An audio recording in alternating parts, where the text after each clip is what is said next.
Alright, hello gamers, welcome back to the show. I'm your charming, self-proclaimed yet still humble host, Mukluk, and we are back I came here for waffles! I was lucky, I saw that one before I heard it. What's up, Neo? We are back in Guild Wars 2. Sorry I'm late this morning. Honestly, I overslept. That new medication the doctor has me on has me, like, sleeping so deeply, I am, like, sleeping through alarms and stuff. I turned them up way louder after I realized I overslept this morning. So tomorrow I am going to be woken up in a much more alarming and less kind fashion. I hope you guys are doing good. I'm currently on the EU servers. Good rest though. It was good rest until people shook me awake and said, "You're late, you slept through your alarms." I wish I had that problem being able to sleep a full night. Yeah, I mean, I was able to sleep fine before this medication. This medication just has a side effect of knocking you out. So for me, that's a much deeper sleep. So you were not jamming out with the boys in the garage? No, I was not. No, I was not. Let's see. Okay. Jumping back into it right now. For those that might not have heard, I should do a pinned comment on the YouTube side. For those interested, Twitch is currently doing Guild Wars 2 drops. Okay, just going to pin this, and boop. Okay, there we go. Alright, so that's there if people need it. Just got a CPAP and trying to get used to it, so my sleep is terrible. What is a CPAP? What is a CPAP? Teach me, Google. What are we talking about? A mask for side sleepers. Okay. Flute says I stop breathing when I sleep. Well, that's not sleep then. That's just dying. So the mask helps you keep breathing? Okay. Well, that seems important. Muck, I have a question. Can you lower the volume of the Jade Bot miniature? I don't know of a way to do that. There are some things in volume settings that have some, like, unique things, such as, like, muting the Dreamer if there's one near you. I don't know of one for Jadebot Mini.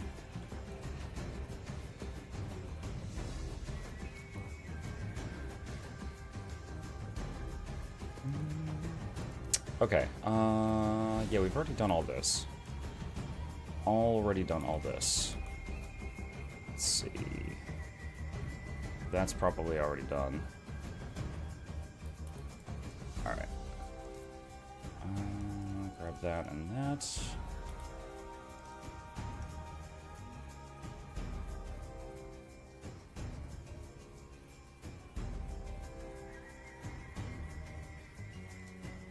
Now, is this once you get used to it, you'll have some of the best rest you've ever had with a CPAP machine, according to Krem. Good morning, good morning, Miri. Hello. My hope is they add a mute function for all minis like they did with legendaries, but I've been hoping for 5 years now.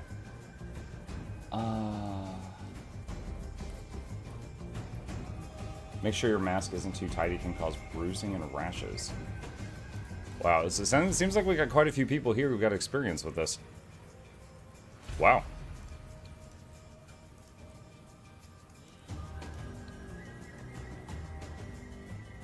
I'm on the EU servers right now, but it's weird for me seeing a queue time for anything, just because it's like 10 a.m. my time.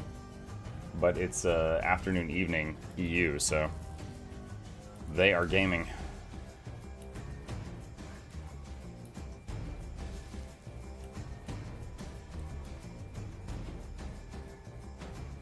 Let's see, we are on blue team currently. We were on red last night.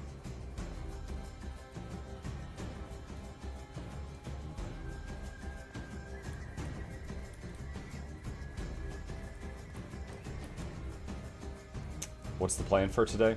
No plan at the moment. I'm doing Guild Wars 2 as a morning stream on a non-Tuesday because they are doing drops, so just playing games, having fun is the plan. That's it.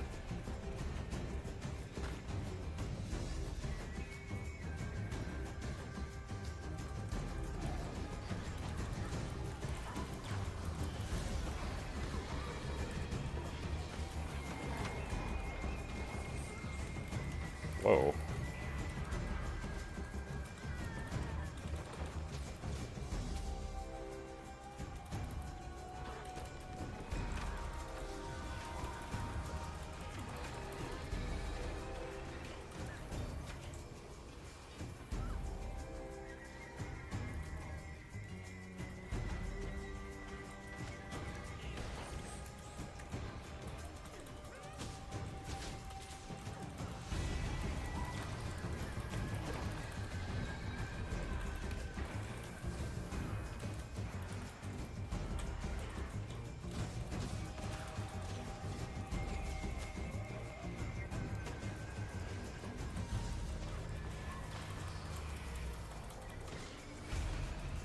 This has gotten a bit intense. First fight of the day.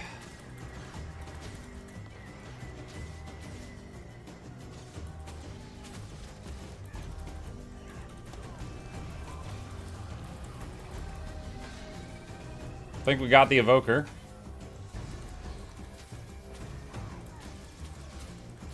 And a few other people showed up too, but I think it was an evoker and a mesmer jumped me as soon as I tried to take the camp right by our respawn. Is there going to be a party at 3,000 daily streams? Yeah. Yeah, the 3,000 stream I believe is on a Tuesday, so we'll be doing a big Guild Wars 2 stream. I'll have some giveaways for you guys. Should be a good time.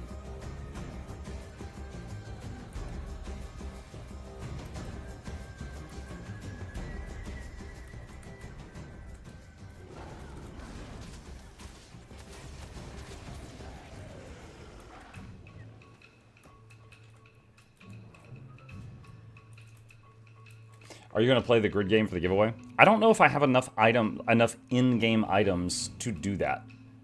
But if I have enough, then sure, I will. I do have a lot of gem codes. I mean, if I use the grid, I could always include, like, gem codes on it.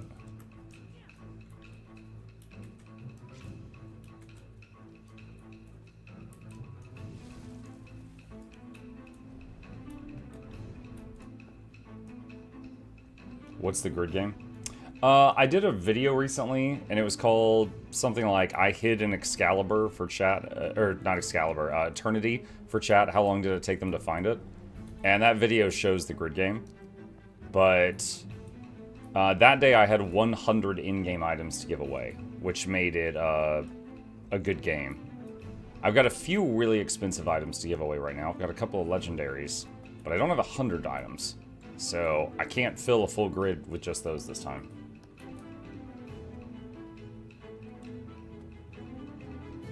Do you need more prizes for the big stream?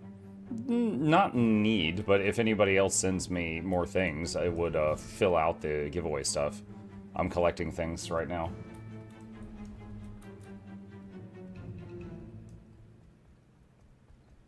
Uh, 2 minutes on that. Alright, I got time to grab some stuff in here.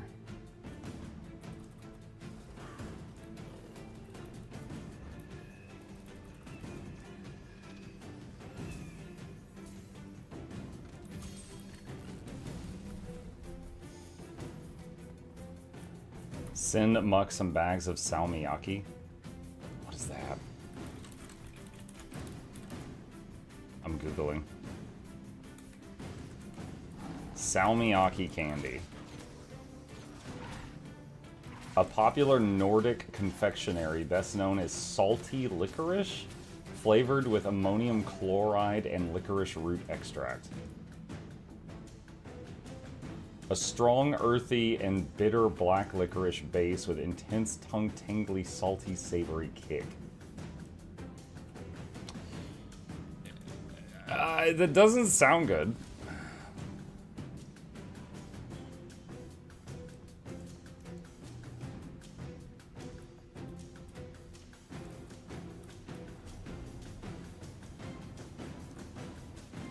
Ah, 30 seconds.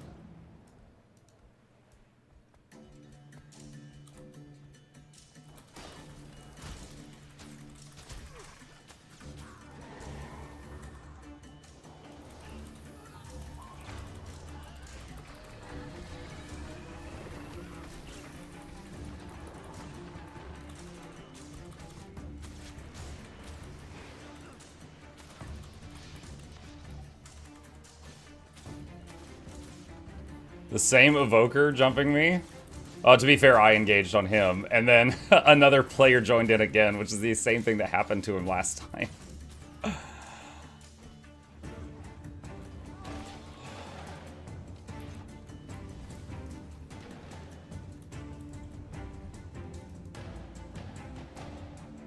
Alright, we're gonna pull all these into the little hut.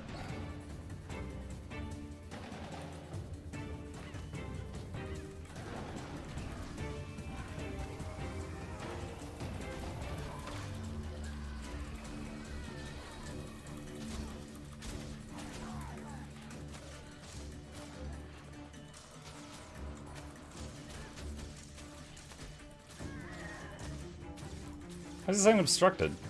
Look at this. There was like an invisible wall right there or something.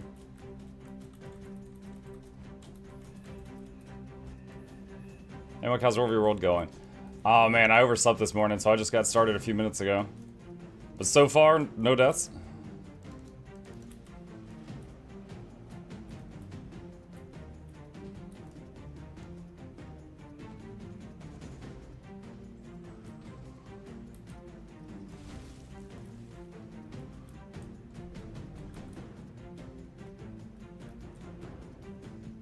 Isn't Anise a character in the game? Yeah, she is a character in the game. She does work for the Queen in Divinity's Reach. I think she's also like a Shining Blade. What is harder, World v World or PvP if you cannot play that good yet? PvP is harder. World v World, if you join World v World and you just join up with a blob and you just follow them and hit what they hit, it's really easy and you don't have to know what you're doing. And your participation isn't as important. Because in PvP, you are one of 5 people on the team. If you suck, the team's power drops considerably. In World v World, if you suck, it's not that noticeable. So, it's less pressure.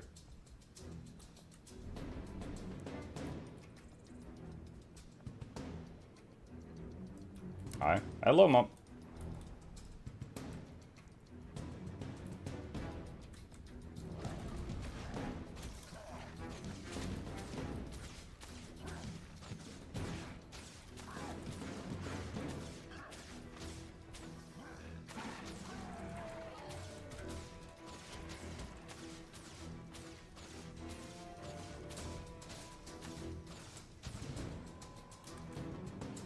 Do you get the same rewards from World v World as you do with PvP?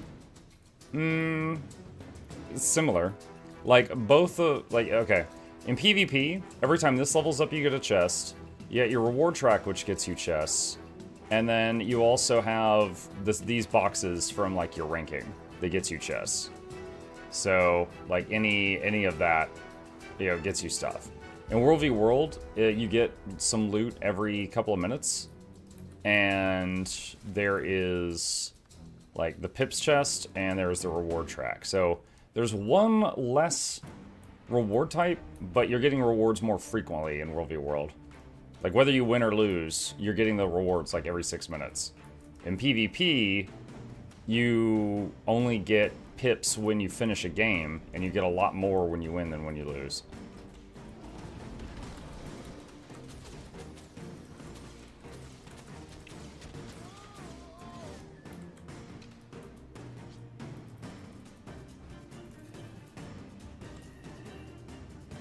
Can I just World v World for Legos and stuff? There's a legendary backpack, a full set of legendary armor, a little legendary ring, and a legendary accessory that are available in World v World.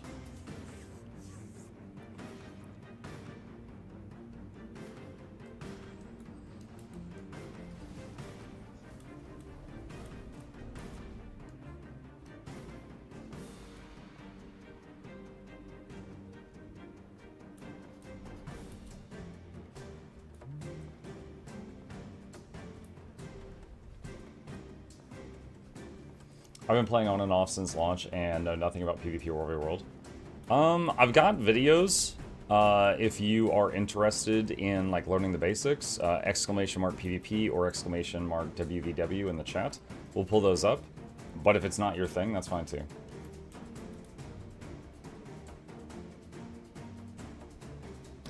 Muck, I saw you discovered the syndicates in Warframe. When you get the chance, make sure to check the rewards they offer. Lots of QOL and build variety options in there. Yeah, I'm kind of drowning in information right now in Warframe, but I joined the syndicate. There was like Cephalon something. It was just like a floating talking cube because it seemed interesting. So I joined that one for the moment. I haven't gotten any rewards from it yet, so I need to go back and take a look at that. Is Warframe epic and good? Warframe is fine. Like, I think it's fun. It's not going to be like a new favorite game for me or anything, but it's fun. It's, you know, you're playing a character that can zoom around at high speeds, and you're kind of like a space ninja. So it's very, very fast gaming. But on the flip side, sometimes it can be annoying. Because, like, you might join a group, and then, like, they're already, like, way ahead. And you're, like, running to catch up, and then they, like, in 2 minutes, they can finish the dungeon. And you never got to hit anything. Because they were ahead of you, and you were just trying to catch up the whole time. Like, that has happened to me multiple times. It's a very fast game.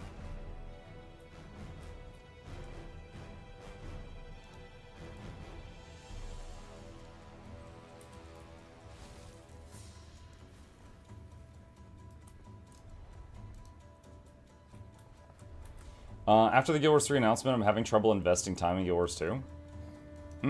Why? I mean, they said that they're going to keep doing Guild Wars 2 updates after Guild Wars 3 comes out, so... It's like there's people that are still enjoying Guild Wars 1 right now. See, like, right now, we know that they're making a Guild Wars 3. We don't know if it's going to be good yet. We don't know if we're going to like it. It might be awesome. I don't know. But, like... Right now, there are people that like Guild Wars 1, but they don't like 2, or they like 2 and they don't like 1. So, I think it's very possible that a handful of y'all in the chat right now are not going to like whatever Guild Wars 3 is. So, like, I'm looking forward to it, I'm eager to try it, but I see no reason to stop playing the existing games.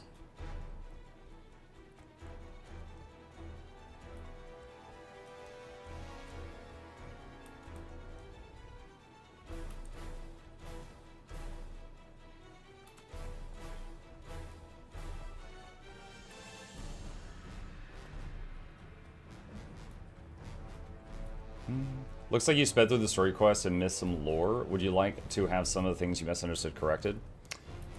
Are you talking about Warframe? If we're talking about Warframe, I would say no. I've already gotten more spoilers than I wish to. So no, thank you.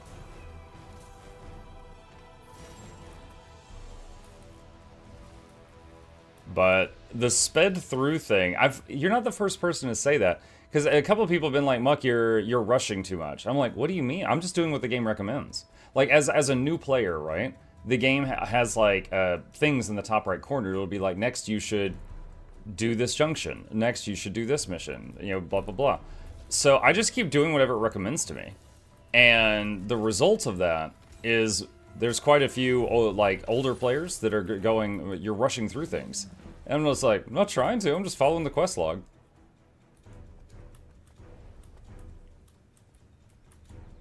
Did you finish the new Grim Dawn expansion? No. I'm actually on the last quest, but the last quest of it involves visiting all the previous expansions, which on I made a new character for the new expansion, so that character hasn't done it. So it'll take more time to do that. But I kind of put it on pause for the Guild Wars 2 drops. Grim Dawn has a new expansion? Yeah, its last expansion came out last week.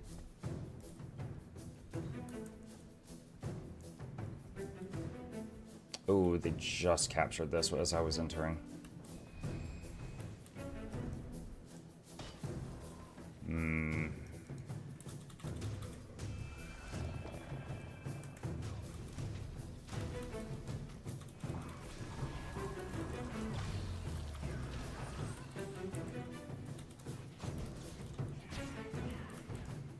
Might be dead here. There's a lot of people. Yeah. Yep. That was just unfortunate timing. Right when I got to this camp, this blob captured it, and we're leaving it. Bad timing. There's a lot of lore locked behind specific spots of the game that you won't find unless you know what to look for, especially in the Deimos hub. Then, in that case, I would very much rather just find what I find and then be able to do a video on it and just say what I found. Because, like, that's honest feedback, right? Like, if I find a little quest line and it's got a story and I'm interested in it, and then I do the quest line and it doesn't answer my questions, then I can just honestly say, like, yeah, man, I wish I had found out what was going on with this, but I guess the game doesn't tell you. And then, like, that's feedback, right? Because, like, if the answer to the questions is hidden, then maybe it shouldn't be hidden. But it just depends. Unfortunately, while talking about this, people have already spoiled Second Dream for me, and also what you find out at Fortuna's max rep. Because some folks just cannot keep quiet.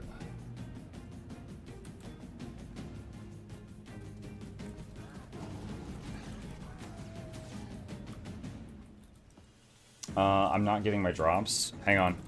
There's a video right there. It's about 1 minute long. It'll tell you what to try if you didn't get your drops. Give that a shot and see if it works.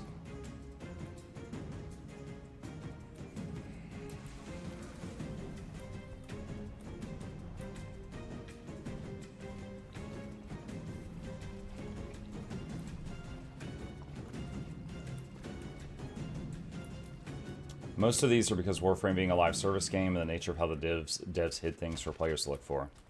Yeah, maybe.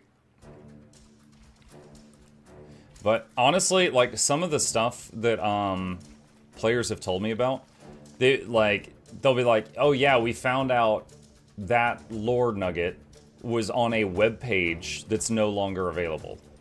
And it kind of reminds me of Living World Season 1 and Guild Wars 2. Like, that was there for a long time. Or sorry, it was not replayable for a long time. And then, you know, it became replayable after that.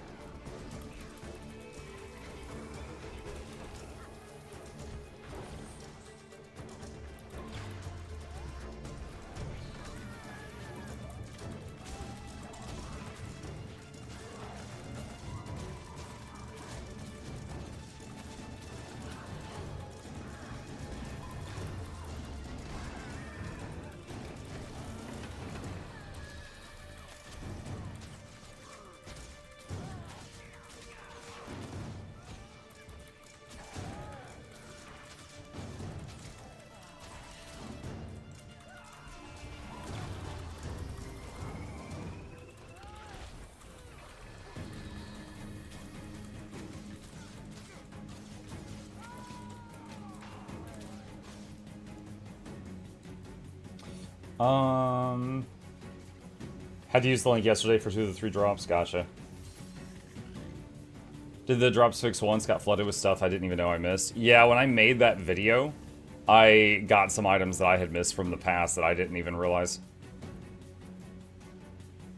Hey, Heisen. Warframe's story is also kind of post hoc. They kind of made it up along the way and didn't think it was what they originally intended. Hence why it takes so long to get to the second dream.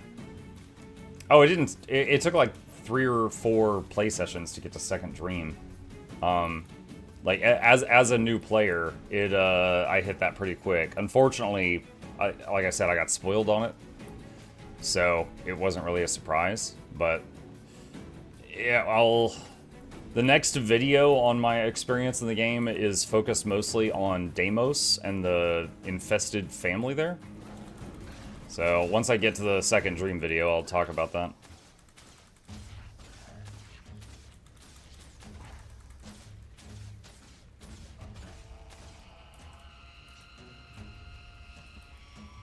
How do you like the Ors 3 main theme? The music? It's fine.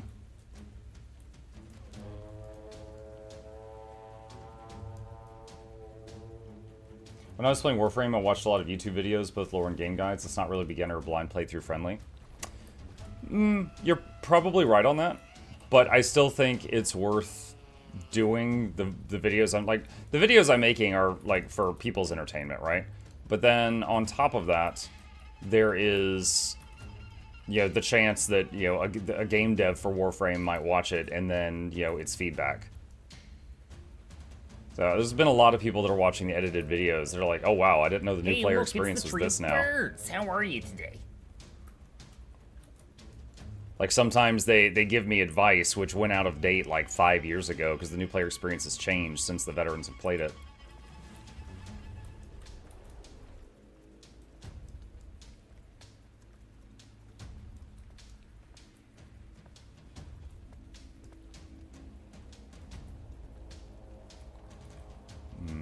We got 40 seconds here.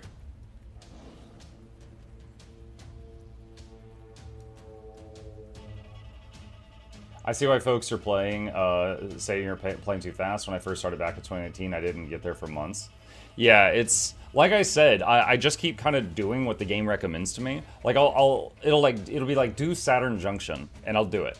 And then it's like start Second Dream. And I'm like, okay. And then it's like new quests available, Harrow, and I'm like, okay. So then I'll do Harrow. You know, so I just keep kind of doing whatever the game prompts me to. Because there's a million things I could do in the game, right? It's kind of like if you just start playing Guild Wars 2, and there's just like a million options of what to work on. It's quite similar.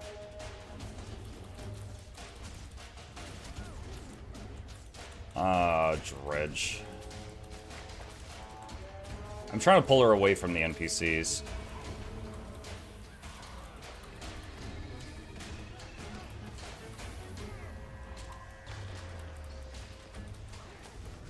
Alright, so she's red, I'm blue, and some green people just showed up.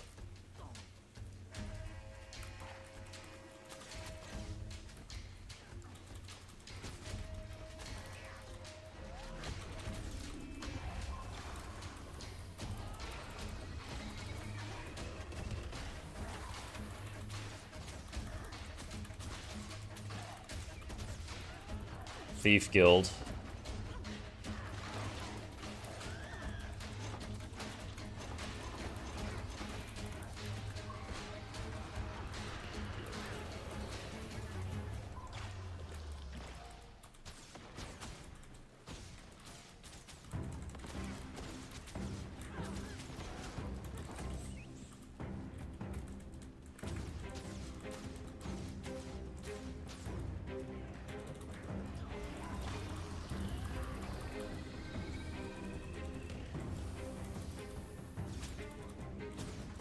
I've mentioned before, a good thief will either win or get away. Because they have more mobility than everybody else.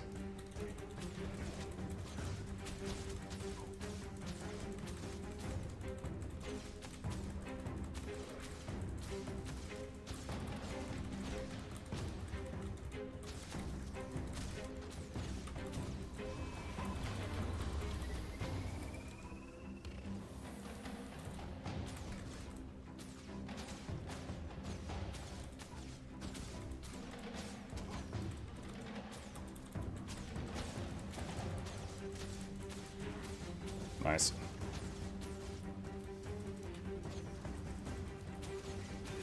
Looks like he used up all his mobility on me and he didn't have any for the other guy.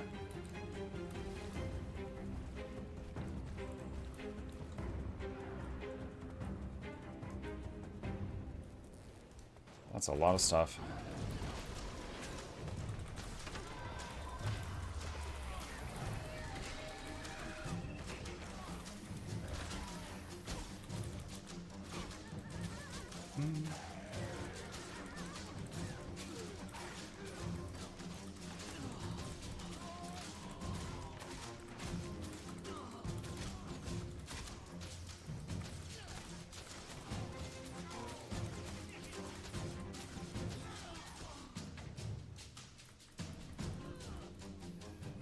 The Warframe and Yours 2 experiences are very similar, yes, except Warframe doesn't have inventory management.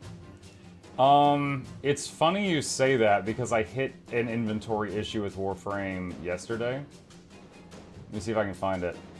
I crafted like a new weapon in my foundry, and when I went to pull it out of the foundry, it said, you don't have enough weapon inventory slots, you have to pay for more.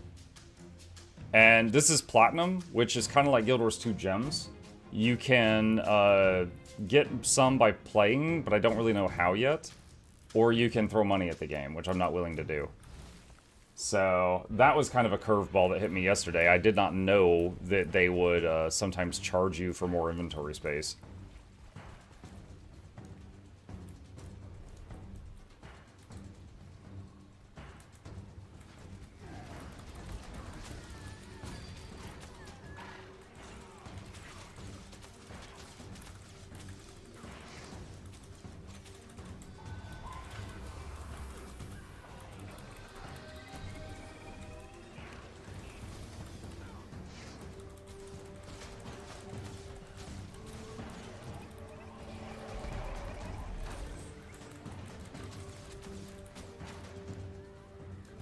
Who?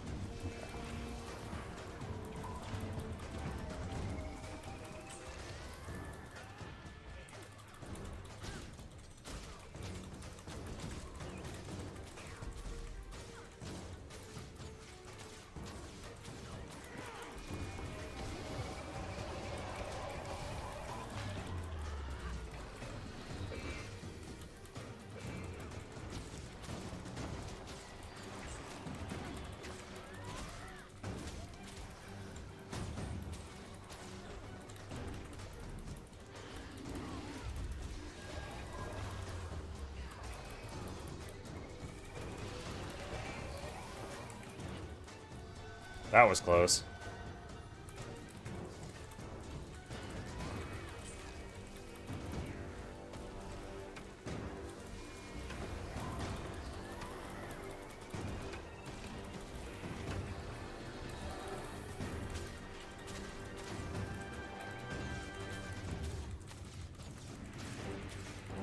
Putting the pet on the downstate guy.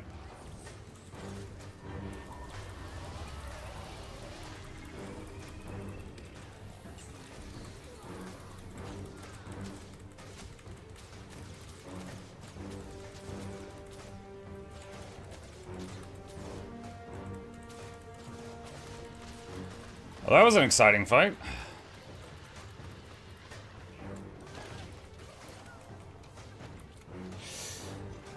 Let's see. Catching up. The inventory slots in Warframe are definitely a big drawback. I sincerely hope we'll do better in Soulframe. Yeah, I played, it was a pre-alpha, so it was a really, really rough early version of it, and I recognize that. But I did play one game of, like one stream of Soulframe, and it was bad. I did not have fun. And Soulframe is closer to my favorite genre than Warframe is, but it was just like, it was really rough.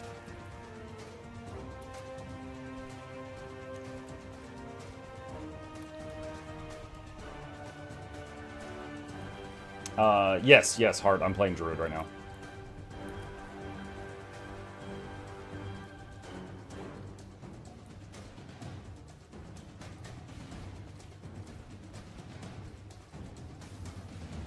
Warframe and weapon slots do cost RMT, not dissimilar from Guild Wars 2 with bag and bank slot extensions costing gems. Well, Guild Wars 2, you can make an additional character, and that character can hold some stuff for you. You can't do that in Warframe.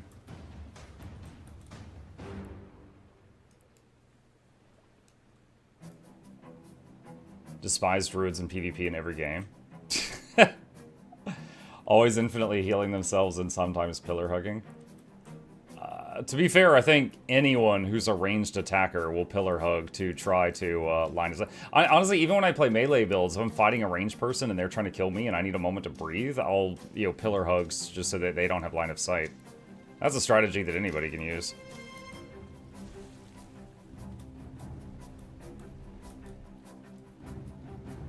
As far as infinitely healing themselves, every single class in this game does that.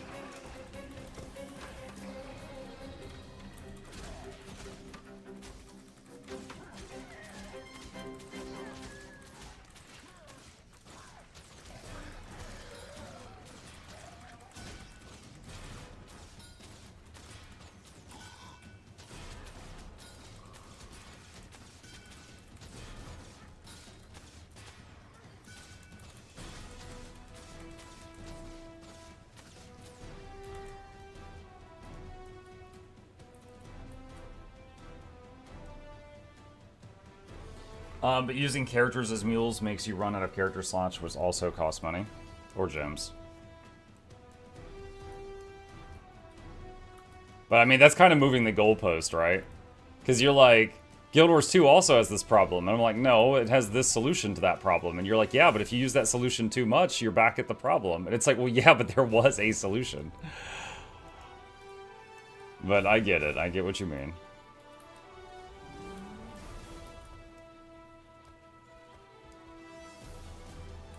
What stats are you using? If you do exclamation build, there's a link for my ranger, and you can inspect it and look at it as much as you want. The short answer is a mixture of Trailblazer and Apothecaries.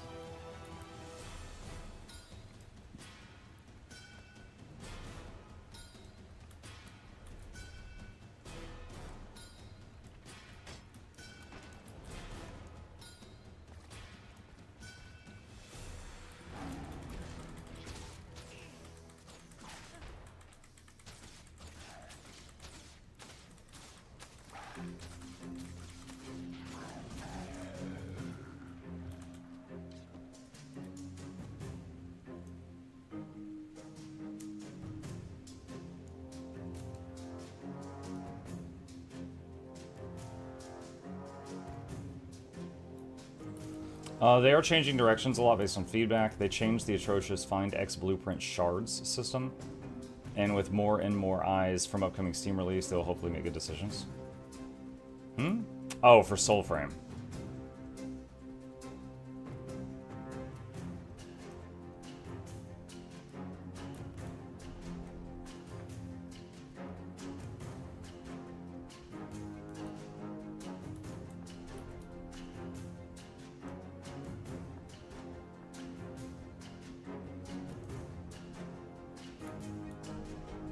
I've never liked MMO PvP. I mean, I like MMO PvP from, like, time to time. Like, I don't know, it's different from other games, right? Because, like, if you're playing PvP in, like, an FPS, it's a different skill set, right? It's, like, faster reflexes and reaction time, that's what wins. But in MMO PvP, assuming things are balanced, you know, one person doesn't kill another in 1 second. It's more about... What's going on over there? Okay. MMO PvP, it's more about, like, planning the next 5 to 10 seconds out, because usually it takes longer to get a kill. There are exceptions to that, but... Yeah, I don't know, I feel like it's a bit more, you know, like chess or something.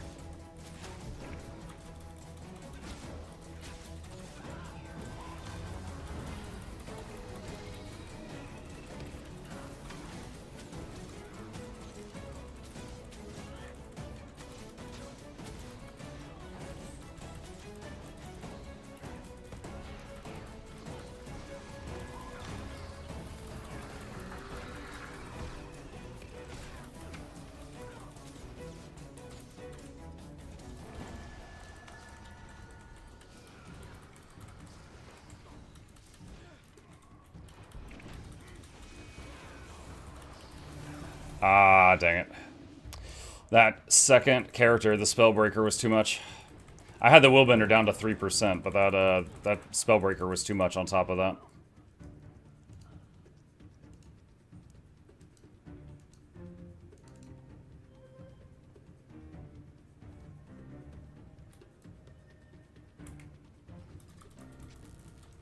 What didn't you like about Soulframe? I'm trying to remember. I only played it 1 day, right? But, like, I remember at the beginning of the game, I picked a class, or whatever you want to call it, and I picked a weapon, and then I played for, like, 5 hours. And in that 5 hours, I didn't find a single piece of equipment or additional weapon. Which is, like, for a fantasy MMO, you know, like swords and magic and bows and arrows and stuff like that, that's crazy. Like, I picked a bunch of, like, flowers and found rocks and stuff, but it's like... I could have not had an inventory, and the first 5 hours would not have been any different. And in most fantasy games, in the first, like, 5 hours, you will find plenty of equipment upgrades. You know, you might get new boots, new belt, new shirt. You might get a dagger, and you were using a sword, so now you can try out a different weapon. There's none of that. There's none of that in the first day of Soulframe. Never got a new weapon to try out. Never got, like, a new skill or talent to try out. Didn't find any new equipment other than what I started with.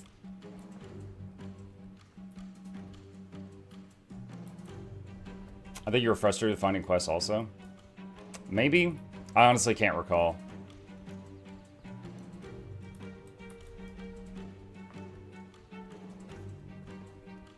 But yeah, and again, it was pre-alpha, so, you know, it was an early version, but The version I played, I didn't have fun with.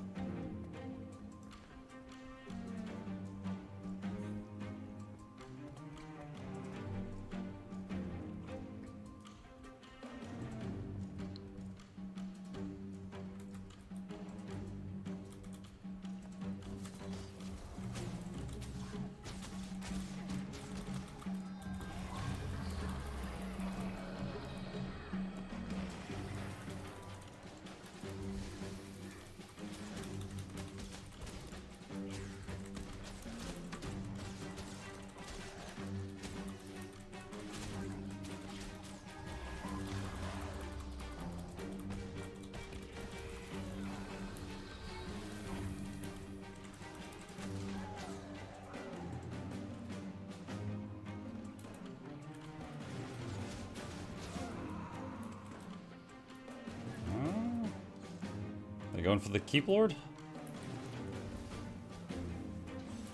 Oh no, we have the Keep Lord. They were defending. Keep forgetting I'm blue team. I was red last night.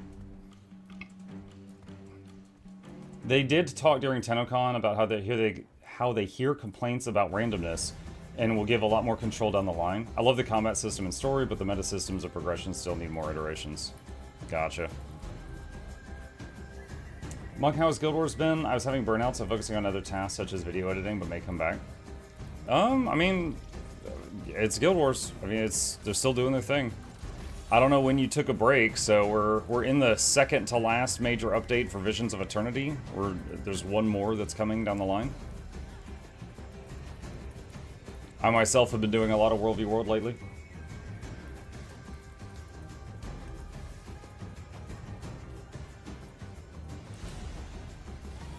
I always like the idea of World v World, but then I'm reminded I suck. I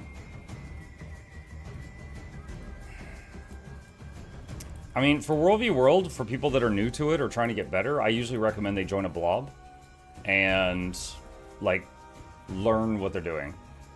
Like, do what they do, hit what they hit, stuff like that. That actually reminds me. Hang on a sec. Chanting Wild's Gearbox. Relic. Okay, Agony.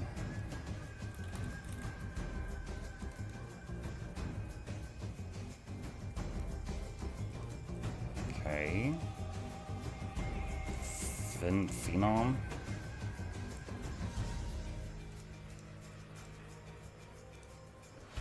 Okay.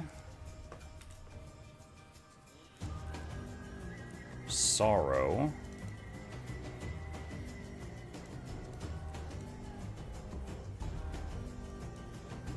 Rivers.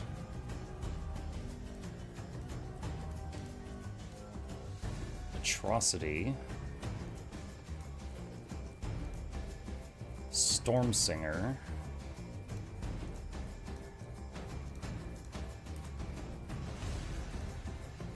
Steam Shrieker. Geysers.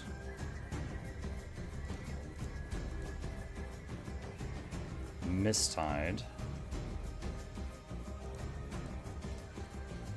Okay. Need at least 2 more.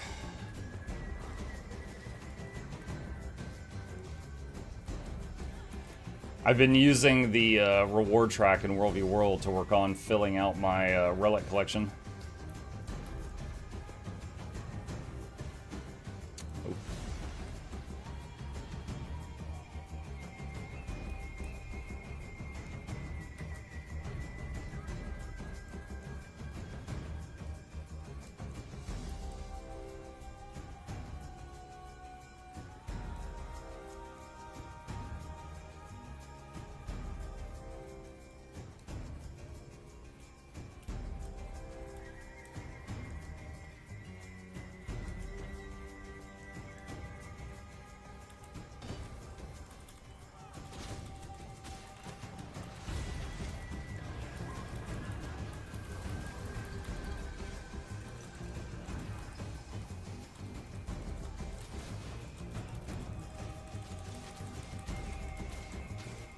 Why are you running?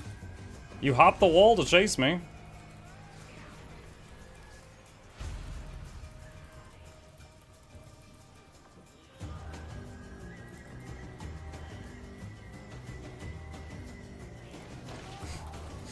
That was very surprising. Like, she was with a blob, and she broke off from the blob to chase me. And then she started to run away? Oh, you want to do this too?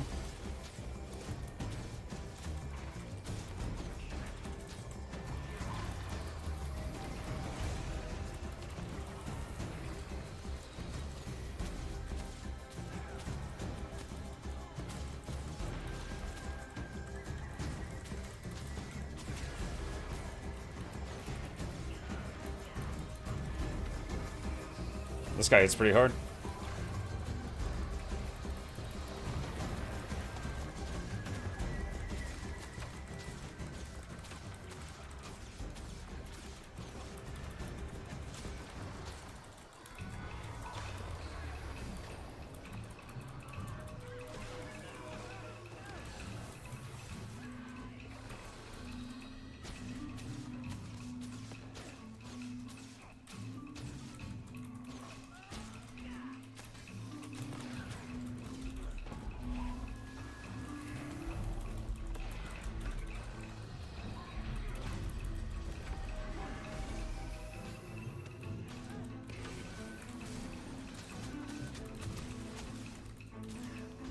I think this might be the same Mesmer, but she swapped builds.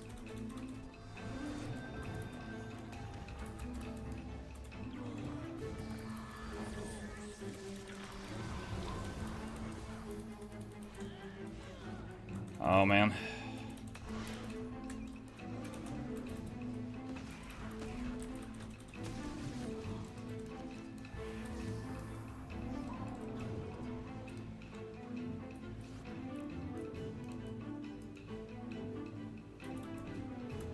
Well, I killed the conduit and the vert.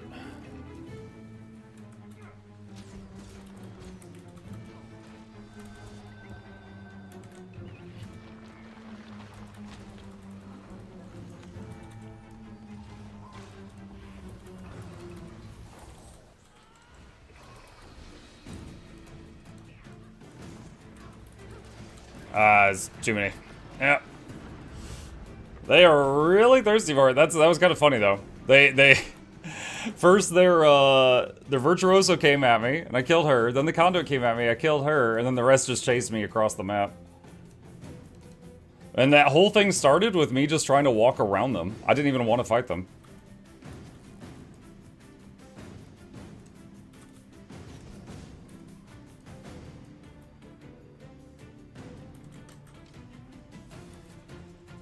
Muck, haven't been able to get a straight answer anywhere, so here I am. Do you have any idea if VOE, mirror, and chest are affected by magic find? I truly do not know. I would try checking the wiki page, but I do not know.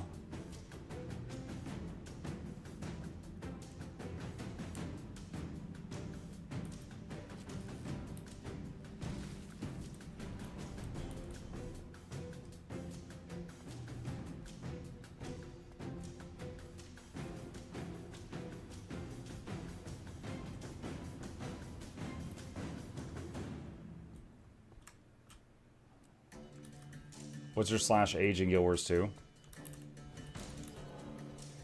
7,300 hours on this character, 10.4k hours total.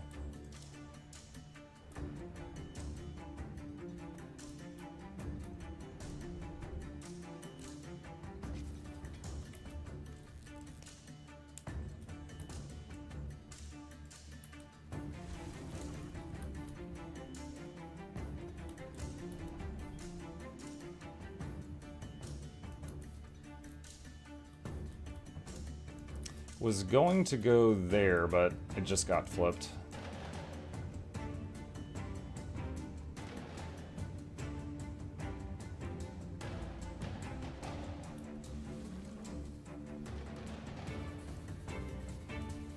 I need to find a World v World build focused on wasting as much time of kill-hungry players as possible.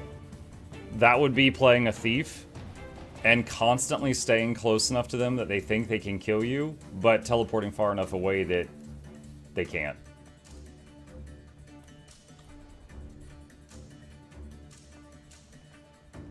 Is silver a high rank in World v World? Ranks in World v World is just attendance based. Like, I'm level 561, and that's still bronze in World v World. And I think they go up to like 10k.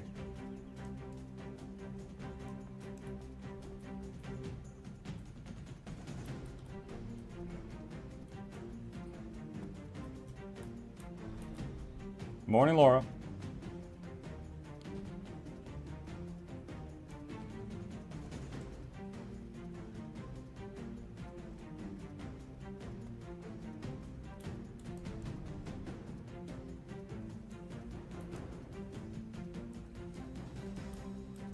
That's a lot of stuff.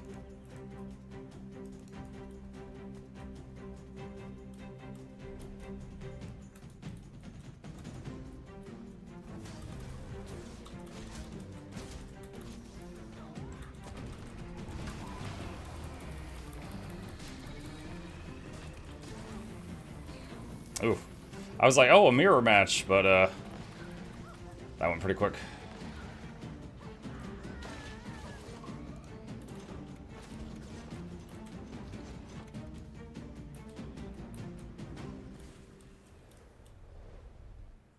Bully. She wasn't AFK. She was driving her mount. Does that mean you can have someone that absolutely sucks at PvP become silver higher in World v World? Yeah. So in PvP, your rank is based on wins and losses. In World v World, your rank is based on the time spent in there. Yeah. Yeah, it's just like how long you've played it. So, like, now, there are people in World v World that have high rank. Like for example, I'm a bronzy in World v World. But because I've played so much PvP, I'm alright, you know? But when it comes to, like, the rank, yeah, my rank looks like I'm a newbie.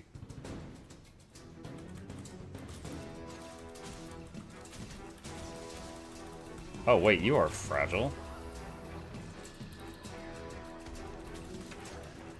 So that guy came running at me with the electric spear thing, which is a very scary weapon. And, like, every one of the amalgam builds that give me a lot of trouble run that weapon. So I was like, oh, shoot. And, you know, immediately started getting defensive. But he went down pretty quick.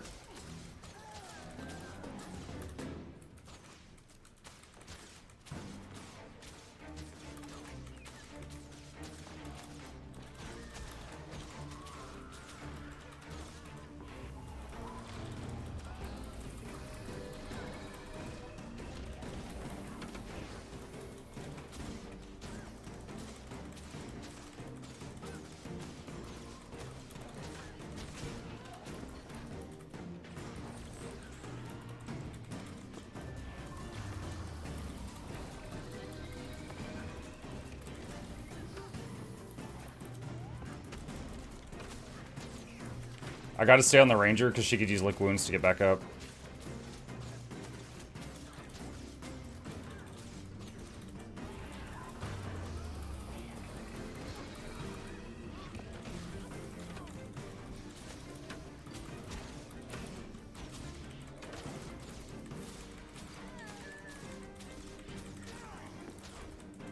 Oh, the Tempest died.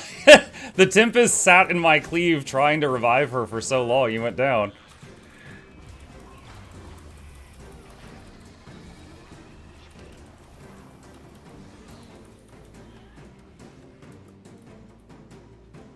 Revenant. Is that a Renegade? I think that's a Renegade.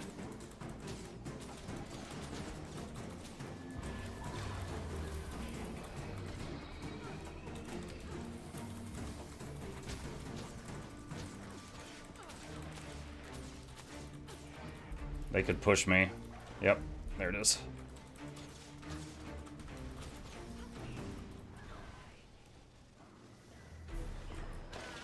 Oh, that was fun.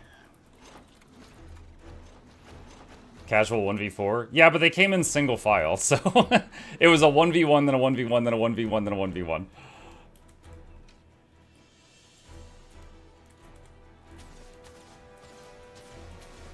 Would Dual Pistol Antiquary be worth trying? Dual Pistol Thief is historically very low APM. It doesn't require a lot of your concentration to just keep spamming unload. but that means that you've got more time to focus on positioning. So I do not know that if it's like a great build, but would it be functional? Yeah, absolutely.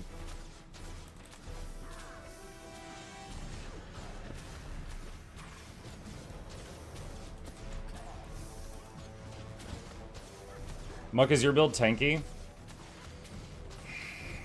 It's tough to say, because there are some builds that can kill me in 1 second. Alright? Like literally, like, we enter combat, start the clock, and 1 second later I'm downstate.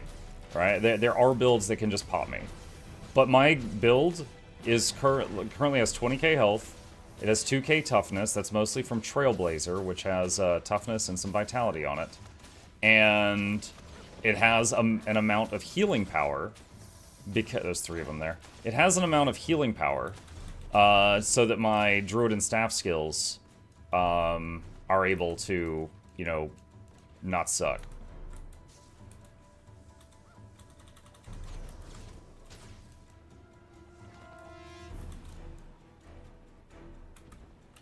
Dodge.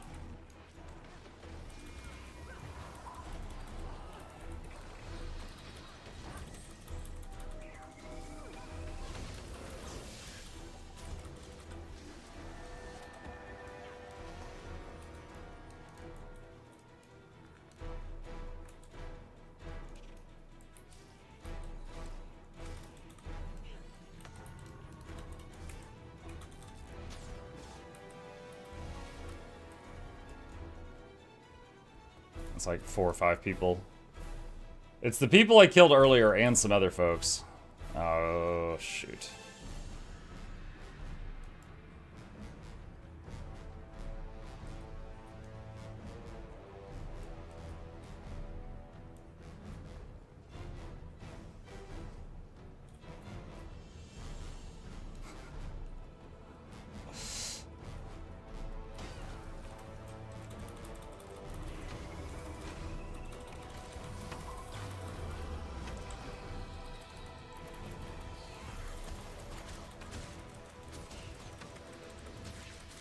One down.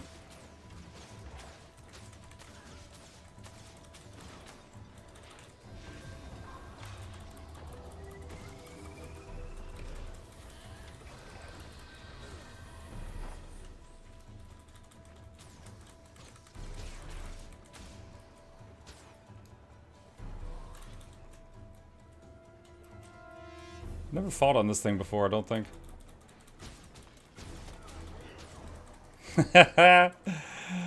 It's just funny to me. These guys were chasing me for so long, wanting to like a 5v1 me, and then they ended up running into like a blob of my team's players, so shoes on the other foot now.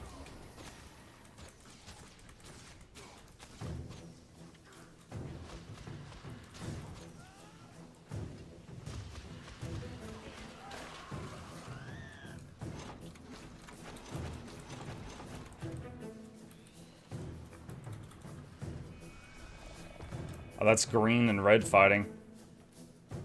Am I blue? Yeah, I'm blue. Okay, so I'm the only one here that's like alone.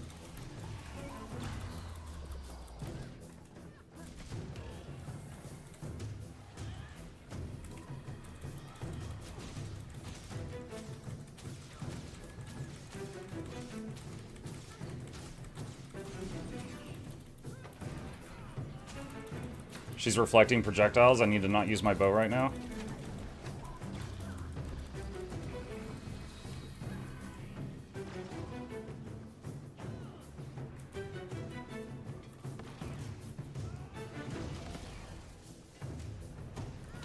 Green and red, truce till we kill that nasty druid. The nasty druid.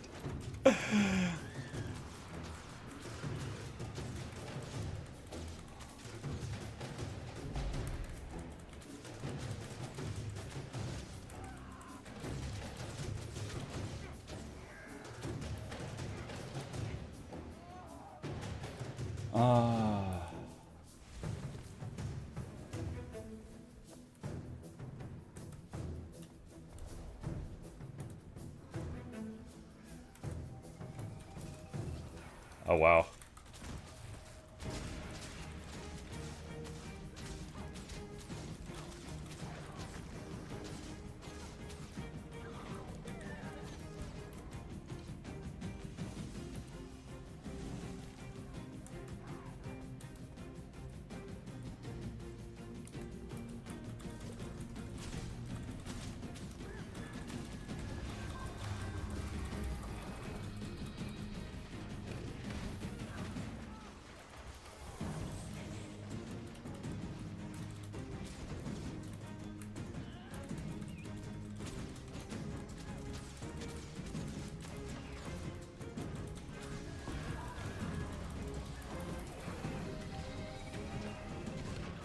He blocked most of my damage, but the other guy popped him.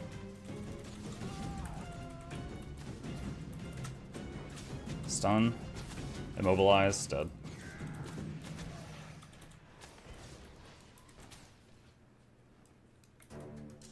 What's your opinion on Gale shots? Gale shots? Gale shots excel at what they were designed to do, which is be a long-range archer. In the PvP sense, I'm a short to mid-range character, and they're a long-range character. If they allow me to get close, it's usually my win. But if they're good at kiting and staying at their max range and they don't let me close the distance, then they win. It depends on how they play the spacing.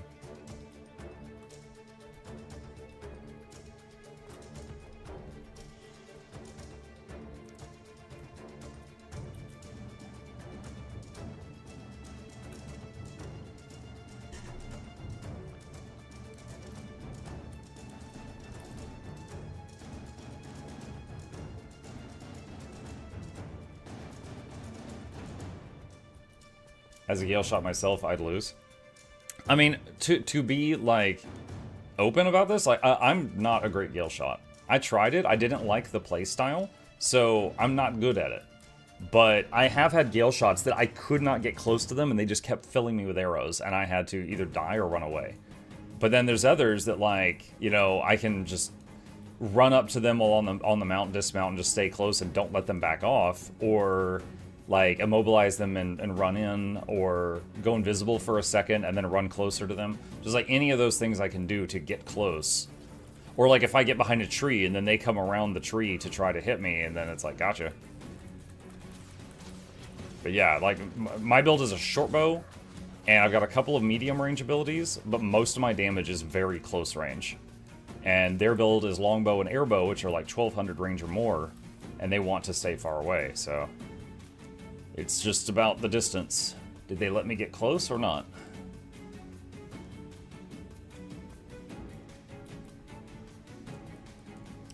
I want to pop in and say thank you for directing me towards the position rewinder and what the heck, one of your videos. I don't think I'd ever have completed Chalice of Tears without it. You're very welcome. I'm the same. I've done Chalice of Tears twice because it was required for some legendaries, and I used the prototype position rewinder both times.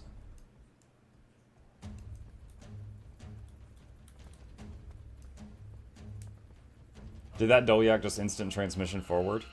Yeah, the Dolyaks are sometimes like kind of rubber bandy in World v World. Like we actually had a moment like that yesterday where I was shooting one with my bow, but the arrows were going like 20 feet in front of where the Dolyak was. It's like they're on Australian internet. They desync a lot or something.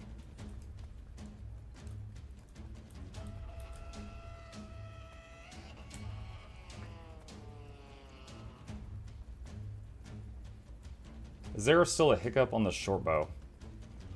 I've had some people tell me that every time they press short bow 2, they lag for a second, but I've not seen that.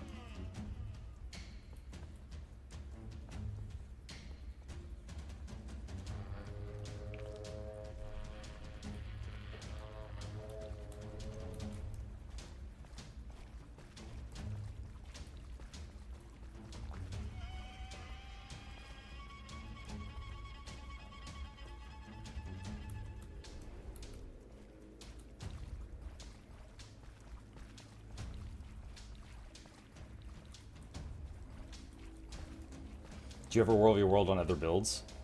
Yeah, a couple weeks ago I did Scrapper and Mechanist World v World for a while.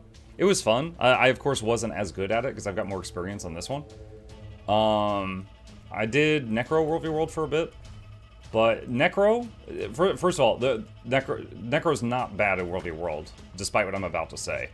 I would often struggle with it because lower mobility. Necro is one of the least mobile classes, and I had quite a bit of trouble. It's like with this character, I can pursue some people that are running away, and I can get away from some people that are chasing me. Necro, I felt like I had to full commit to every fight because I couldn't get away if I wanted to.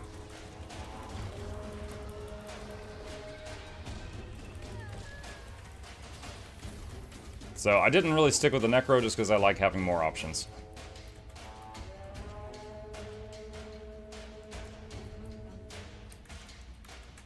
A blade sworn shot.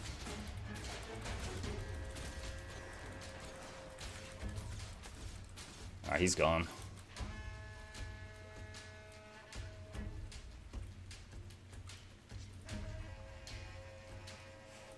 Wide Goers too. What's up, Tokizo? They're doing drops right now. Stream snipe. What's up, Yastillo? I see you.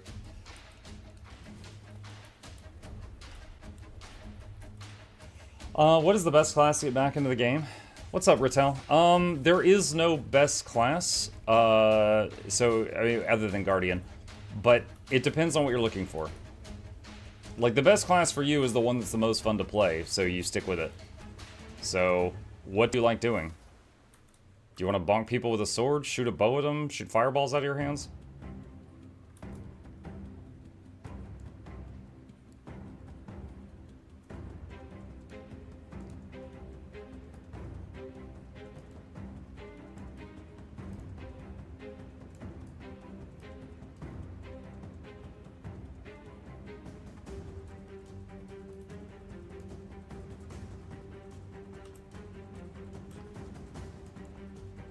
Look at my shark fin shot. The hat sticking out of the water.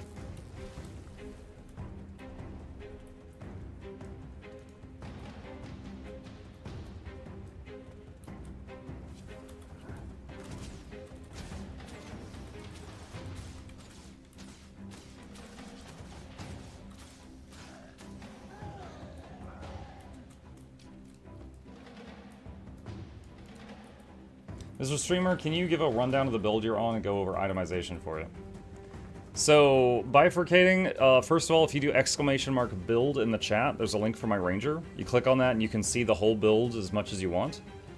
If you want a quick rundown of like how it works, it's 2/3 Trailblazer, 1/3 Apothecary. It's condition damage with toughness and enough healing power that your staff heals are respectable. Short bow and astral form is your damage. The staff is your runaway ability or healing. You don't really do any damage with staff. Devourer is something I'm experimenting with. This trait right here is a huge damage increase to Devourers, so I'm kind of just trying it out. It basically just kind of sits at range and keeps poking someone and adds pressure to them while I'm fighting them. And since it doesn't run into melee range, it stays alive better versus certain classes that teleport on top of me and just instantly kill my pet without really trying, like Willbenders. So having the pet stay at range is nice.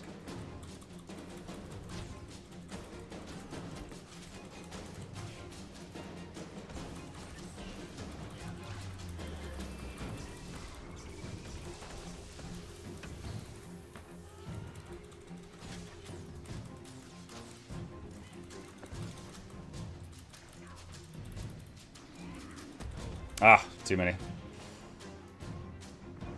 I used a Signet of Renewal there, but it doesn't work if your pet is more than 600 units away from you.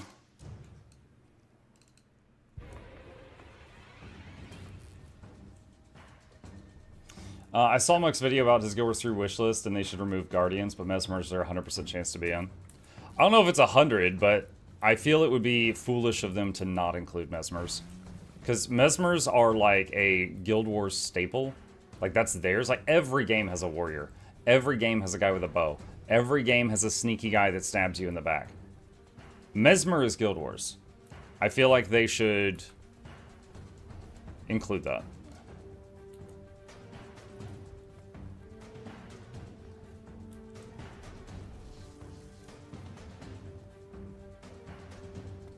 Muck, what typically is the seasonal event after the Festival of Four Winds?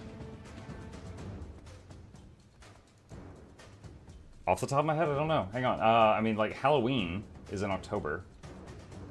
Is Halloween the next one? I'm gonna wait a moment and see what chat says.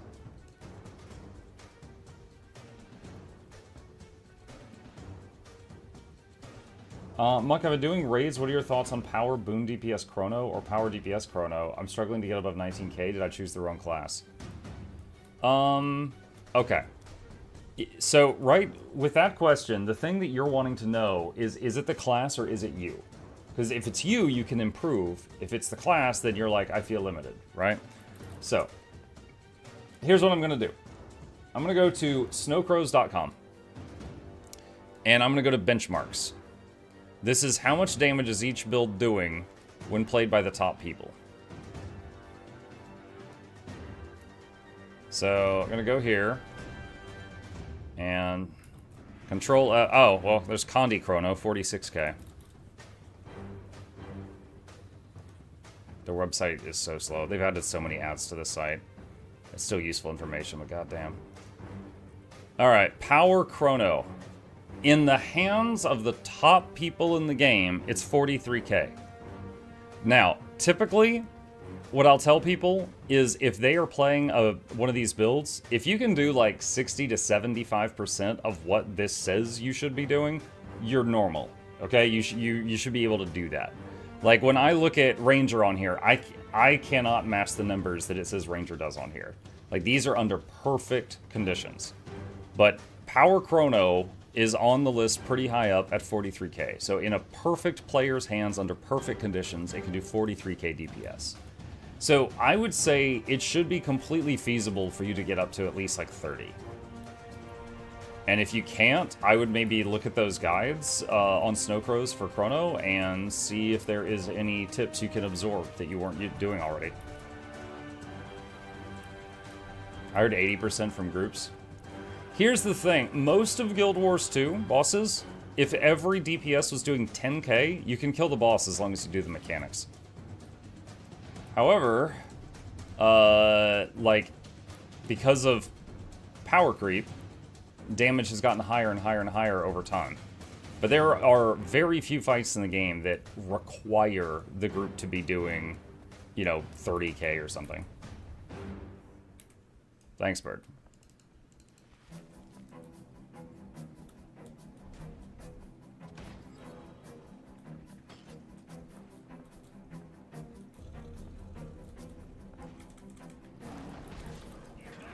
Oh shoot, I don't have Astral Power. Ah, dang it.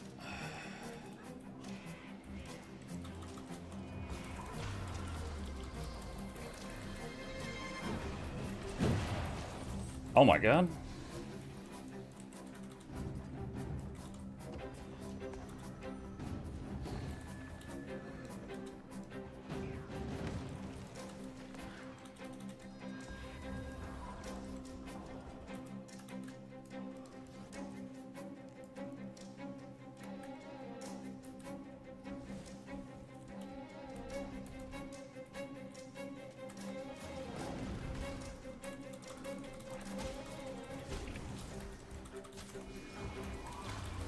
The Gale Shot's the weaker link, so I want to get them out of the way first.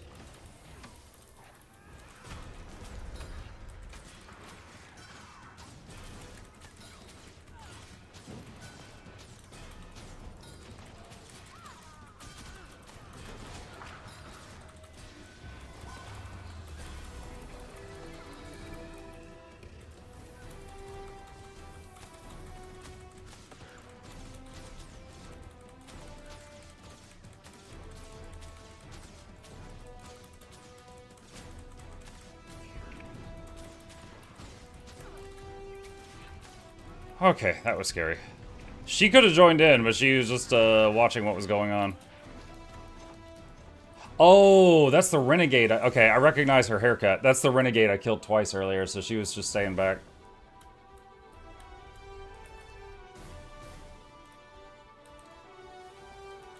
Yeah, I handicapped myself there. I accidentally started the fight while I had no astral power. So most of my moveset was locked out.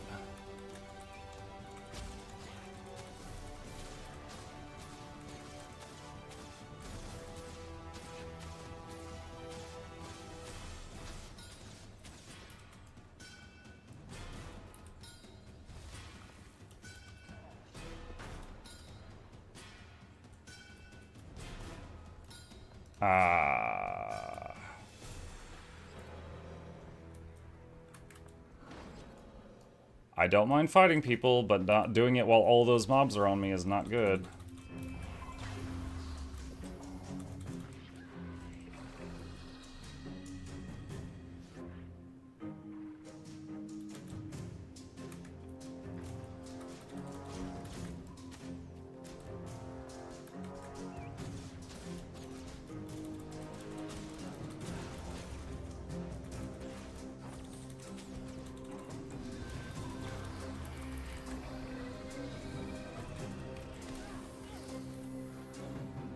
He interrupted my heal while I was invisible.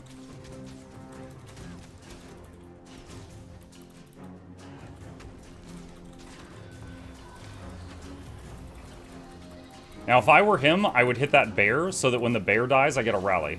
But luckily, he didn't do that.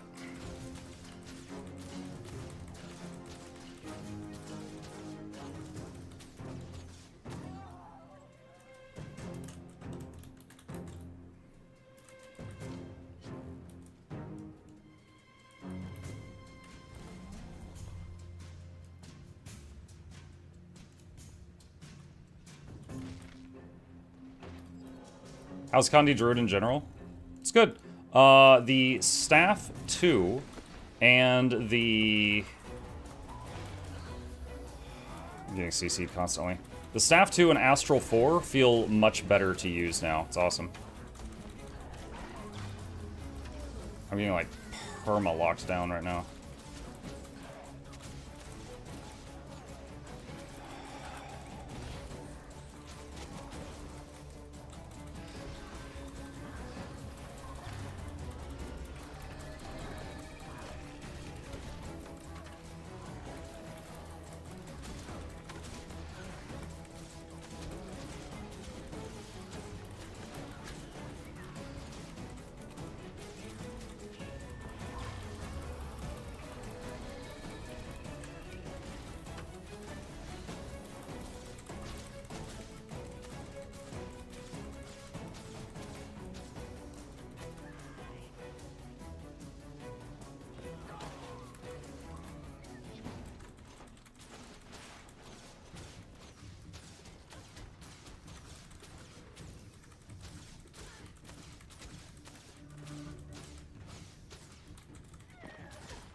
I don't like this because I'm in like the middle of an open room.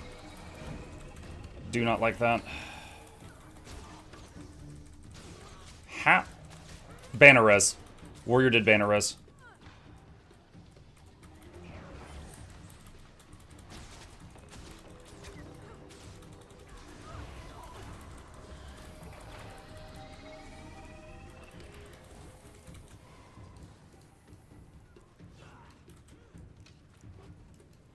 Both my pets are currently dead, which is not good.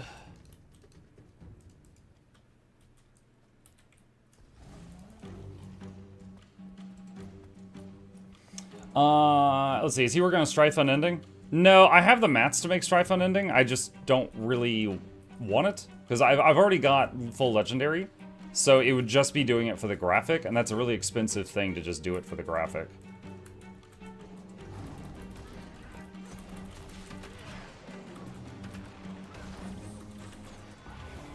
Oh, dang it. Everything interrupted. No, everything interrupted.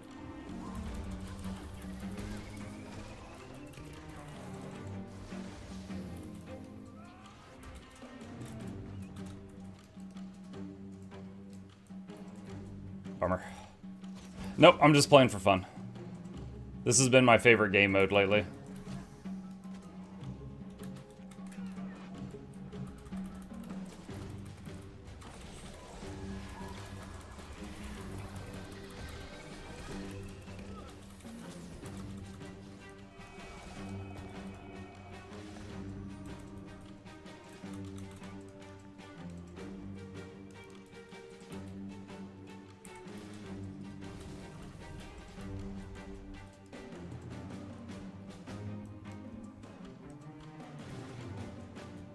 Playing games for fun, are you a casual?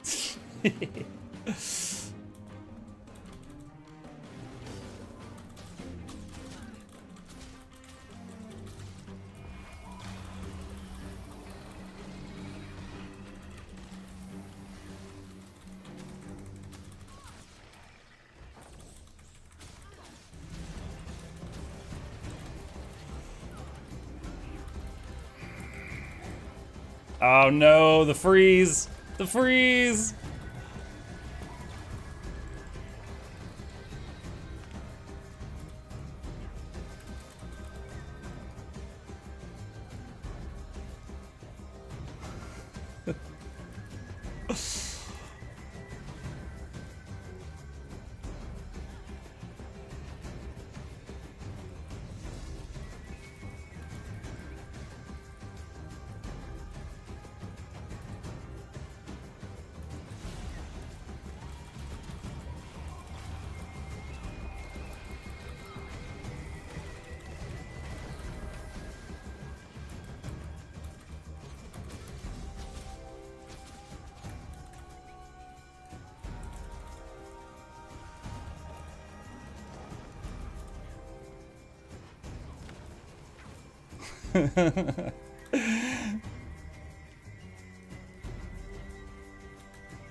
What's your goal right now? I wanted to take this camp, but people keep getting in the way, and I want to kill the people, but I can't 1v10, so I'm just picking off whoever I can.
Don't do it, Anakin!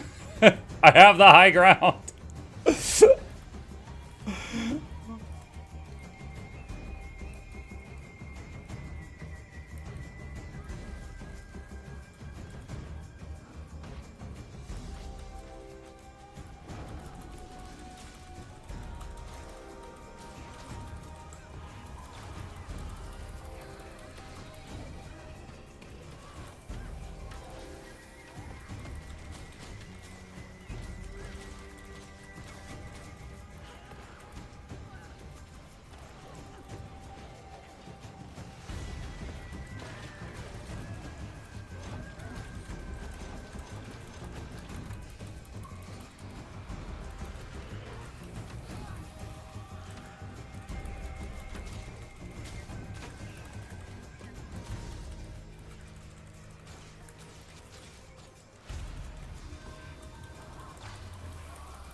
Alright, he's on his pacemaker now.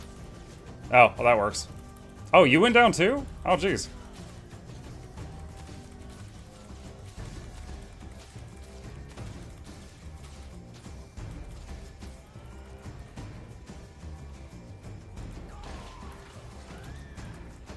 Hearing Bone Skinner music but not seeing it is strange. Oh, that's my boss music. You're hearing that because of me.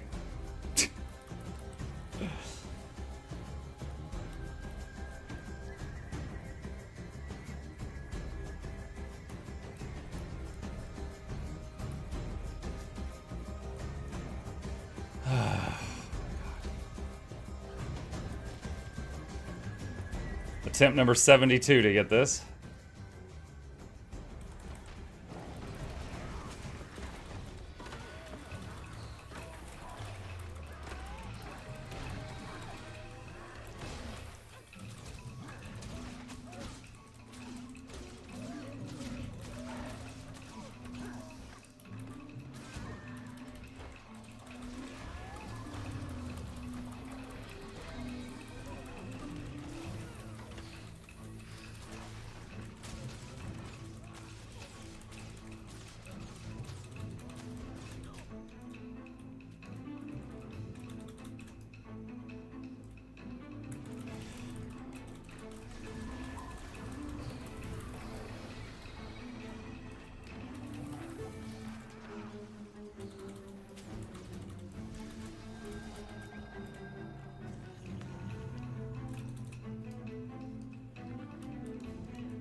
Morning, Mecca chat. What's up, Kenzie? How you doing?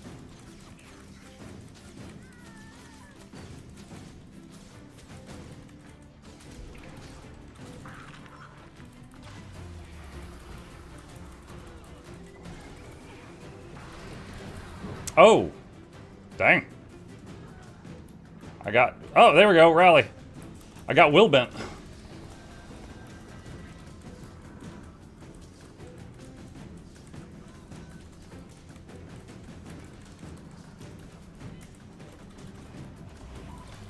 Now, obviously, the other people showing up made that a lot easier. If they hadn't showed up, I was going to rally from killing the supervisor. But then, whether or not I could have won that fight is a whole nother matter. I'm not sure.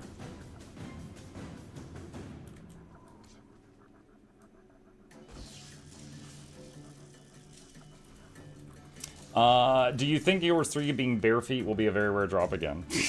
I don't know.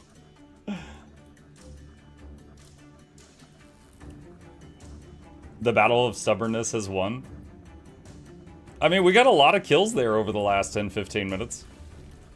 But yes, only one camp.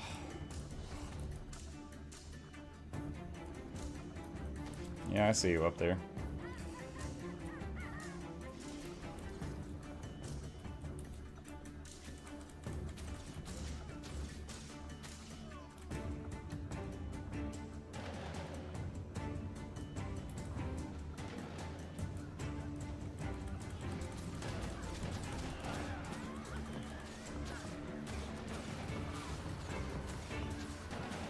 Oh, Black Widow Spider. We've got a Guild Wars 1 gamer here somewhere.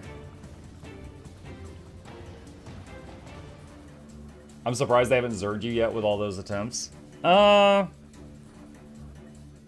not sure if all those people that were coming after me were together, because there wasn't like a lot of coordination there. It was just like a bunch of individual people trying to mob me. And it's easier to trick a group of individuals than it is like a 5-man pre-made or something.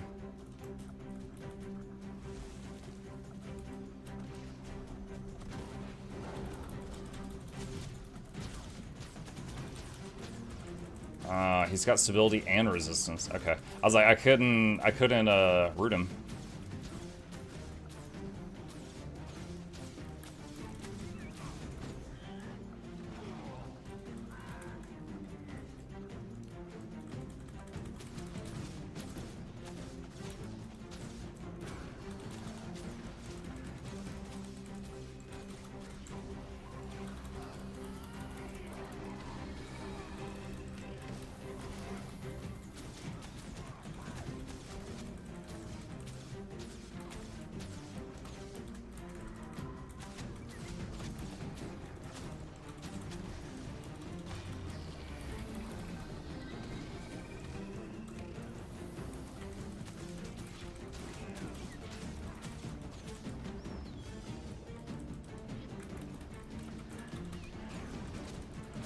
Poor Mesmer.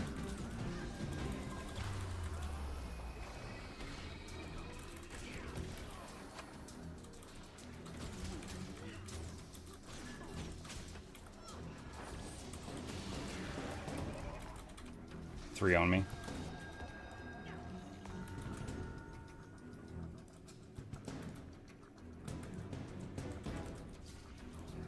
Zap him once.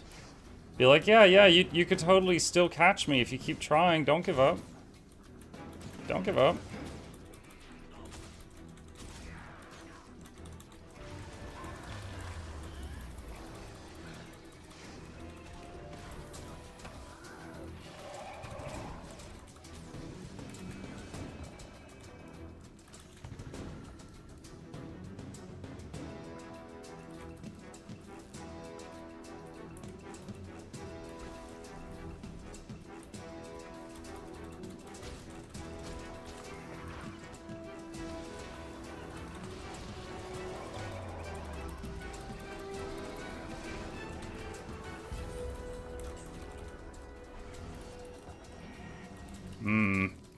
Too many.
Ring around the necro.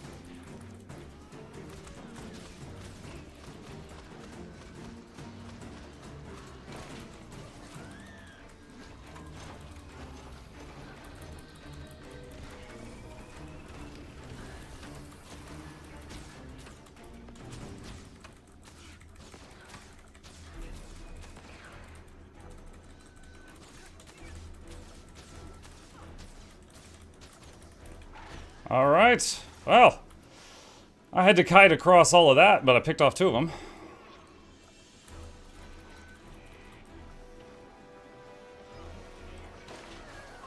Remember, chat, you don't have to be faster than the whole blob, you just have to be faster than the dangerous ones.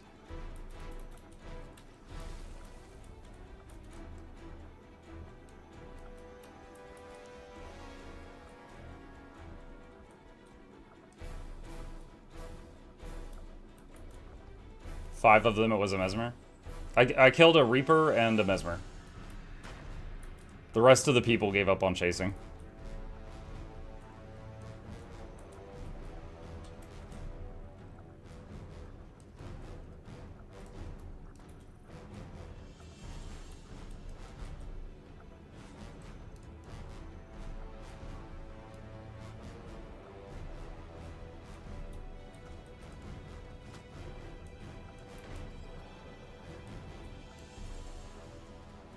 What level is your Realm of Injure at? I don't know. Not sure if it's safe for me to check right now. Hello.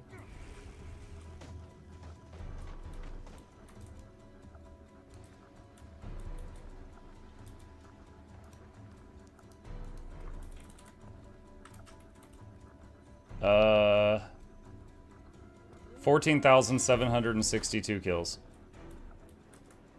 Now, I would get that a lot faster if I was joining blobs, but since I just like running around on my own.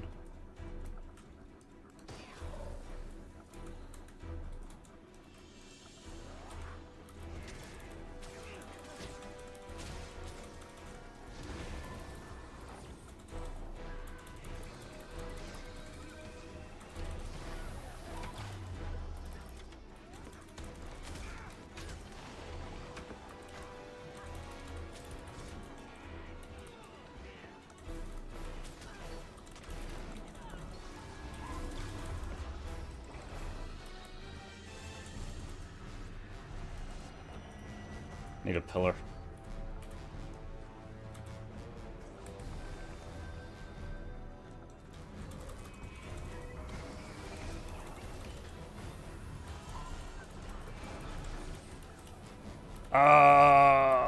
Shoot, I got stuck.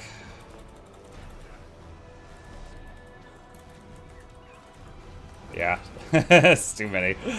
Oh, it's too many. It's the best day ever. What's up, Seth? Do you think this particular setup on Druid would work on full Selly gear? There's some major trade-offs there. Let me show you. Alright. That's Trailblazer. Let's say I change to Celestial gear. My damage output goes down by half. My expertise goes to 0. My toughness goes down. Same vitality. What do I gain from that? Power, precision, ferocity. And 30 healing power on the Trailblazer pieces. On the Apothecary pieces, if I change to Celestial, I lose toughness, I lose condition damage, I lose healing power, and I gain some vitality, power, precision, and ferocity. So all of the most important stats for this build go down by swapping to Celestial, and in trade you're getting more power on a build that's not power. So I do not think Selly would be an upgrade.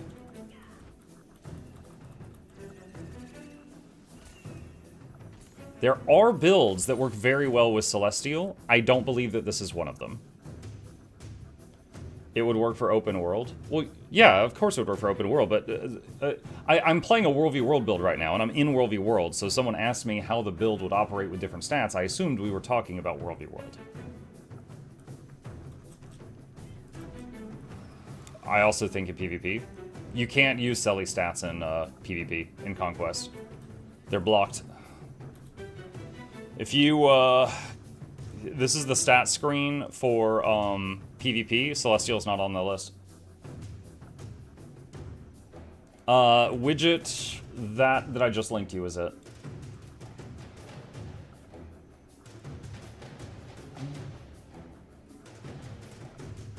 Great explanation, thanks. Sure. Let's see. I'm gonna leave my bag up just so you guys can enjoy it. I need a bathroom break. I'll be back in just a minute or two.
Chat, it ended up being a really good thing that I got up.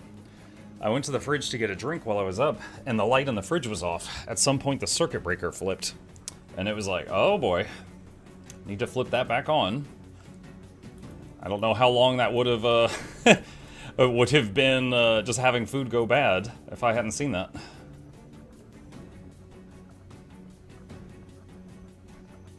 I have to inform you that showing your bag like that is against the Geneva Conventions. It's more of Geneva suggestions.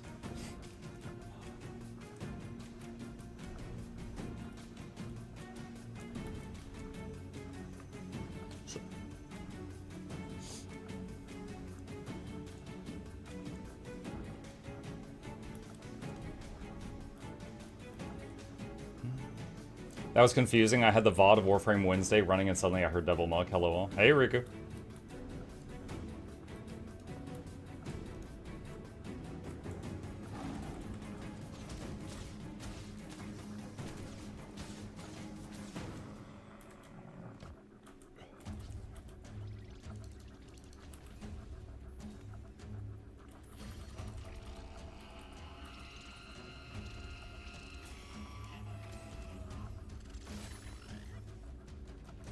Let me respond to a DM real quick.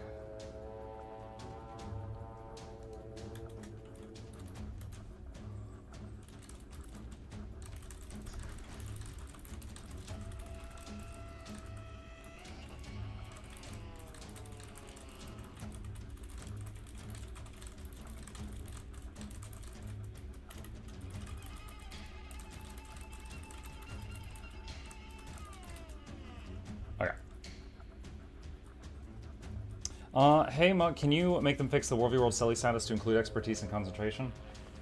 I can't make them do anything, Rick.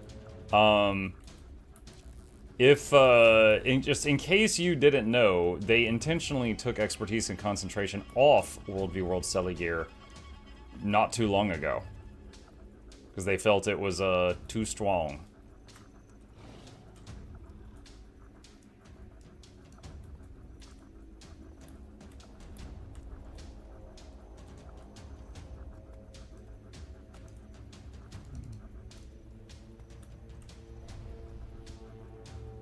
What is Selly gear?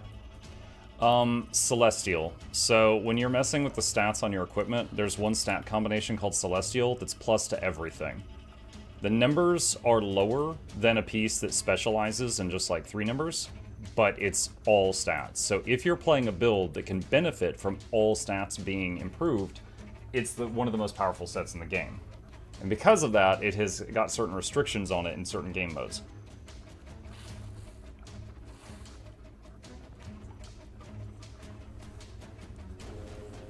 Because it's the most stats you can possibly get, but, you know, it's divided among everything. In World v. World, not all stats, no concentration, no expertise. I know, I just said that! I know. Thank you.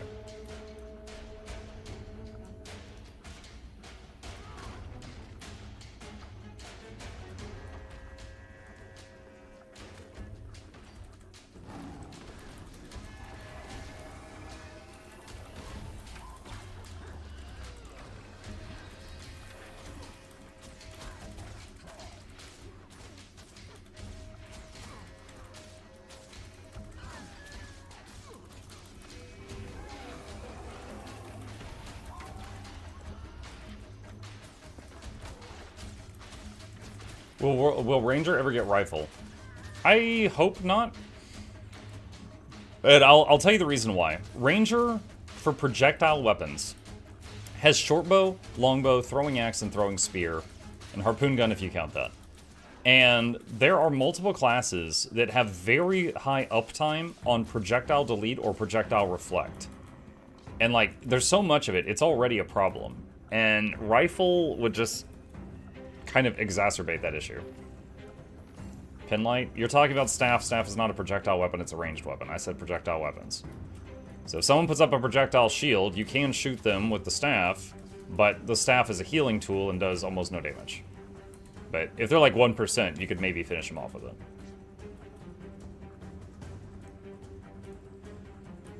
Might you ever get tired of answering dumb questions? It's not dumb questions. Like, if people are asking me legitimate questions, I got no problem answering them. Anyone who's been here regularly knows that I have no problem yakking. I did it so much that one stream that I broke my vocal cords. Ranger rifle would be melee. You know, it would be kind of funny if, you know how Revenant, when they use a hammer, it's a ranged weapon? What if they did get a rifle and it was melee? Like, they just hit people with the stock. Baseball bat rifle. Bayonet rifle? No, that makes too much sense. Just beat on them with the stock.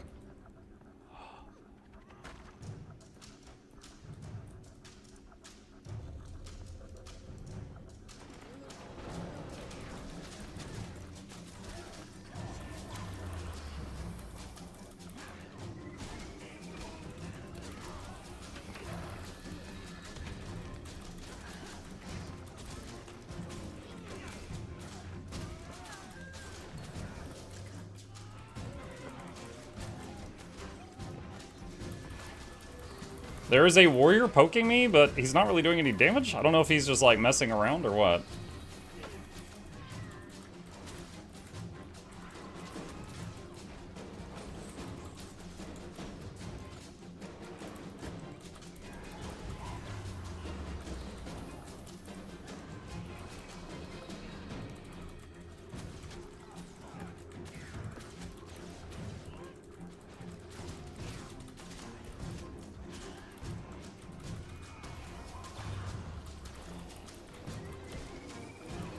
Ah, dead.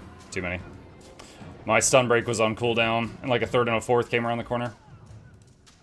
Yeah, I had ample opportunity there to like disengage from the fight, but the warrior was doing like no damage. And then like the Revenant joined in, and he was doing very small damage, but you know it was like piling up. But I was like still okay. I could have run them, but I was like I'm gonna stay. And then two more people came around the corner with all their CCs ready to go, and then all of a sudden it was too much.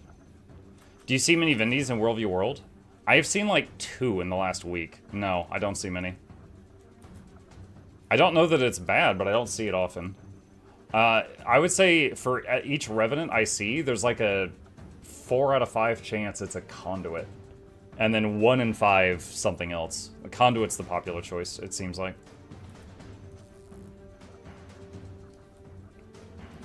Ooh, banners.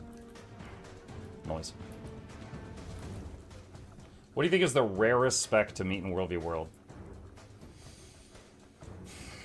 As this, okay, so I want to clarify something here. Just because I don't see something much doesn't mean it's not in World v World. It might be in blobs, right? So like, I don't see water otter evokers roaming, but they might be in blobs. I've seen 1 antiquary in the last week. I have seen 1 troubadour in the last week. Maybe 2 blade swarms.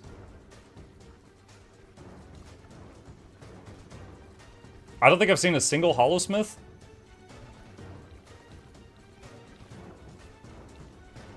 That's most of what comes to mind. Have you seen Daredevils? Oh yeah, Daredevil's very common. Daredevil is one of the best solo roaming things, if you know how to play it. Which I don't, but, you know, it's really good.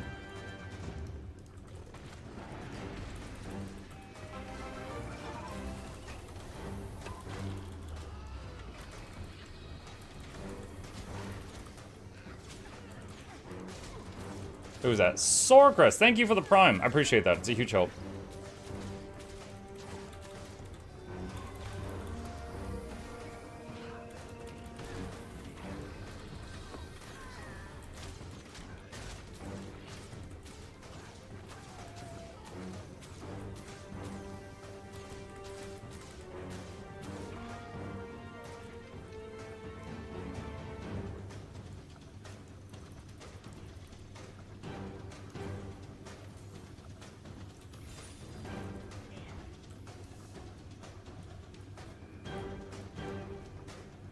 Evoker. I see lots of the Electric Rabbit Evoker and Earth Toad Evoker. I never see the other 2.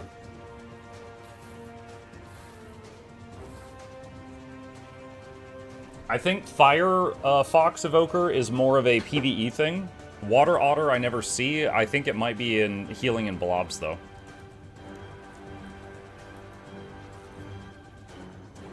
How's the healing going? Do you know by now what you have? I'm on doctor number 5 right now. They keep passing me around like a hot potato. I will say that I mentioned this yesterday, but the day before yesterday, I was on was the first day in many streams where I didn't have to use one of those like painkiller cough drops, and I didn't realize it till the end of the stream. But I'm hopeful that that means I'm making progress. They put me on a medication a couple of weeks ago called amitriptyline, which is the reason I overslept this morning. Like, it knocks me out, and it's not out of... I take it before bed, and in the morning, it's not always out of my system. And sometimes I, like, turn off my alarms while I'm, like, still out of it, and I don't remember it. So, it's like, it's got me messed up in the mornings. But it supposedly is going to help me, but it takes 6 to 8 weeks to get into your system. And I'm, like, a few weeks into it now, so I'm fingers crossed that, that it's starting to work. But time will tell.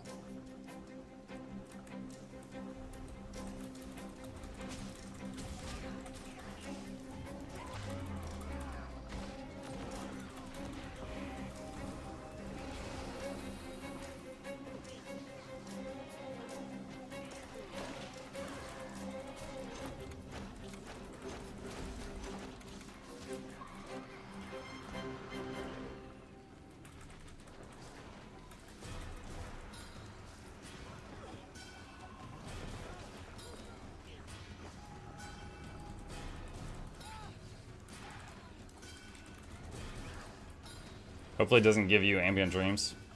I very rarely have any dreams, that has not changed.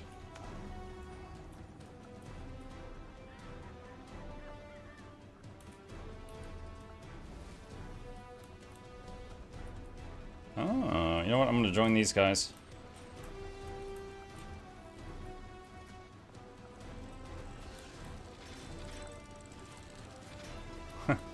Take your pick, I guess.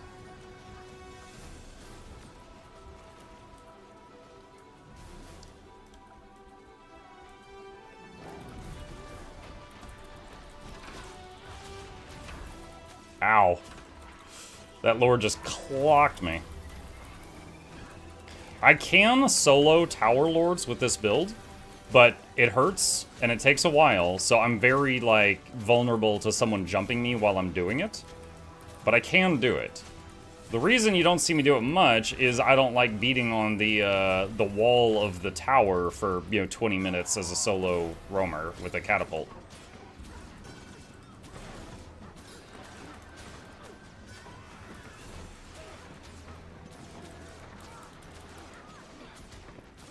I don't know what I did wrong because I did all the API stuff, but could it because the game was downloading at the same time? I'm new to Guild Wars 2, having an issue with Elisa pathing, where things completed won't appear from map paths. What's up, Mistra? I have never used that add-on, so I don't know. Usually add-on makers will have, like, a Discord where you can go to get assistance. Does Elisa pathing have one? Or are you, perchance, like, using it through Blish HUD or Nexus mods or anything like that? Because I know both of those have Discords.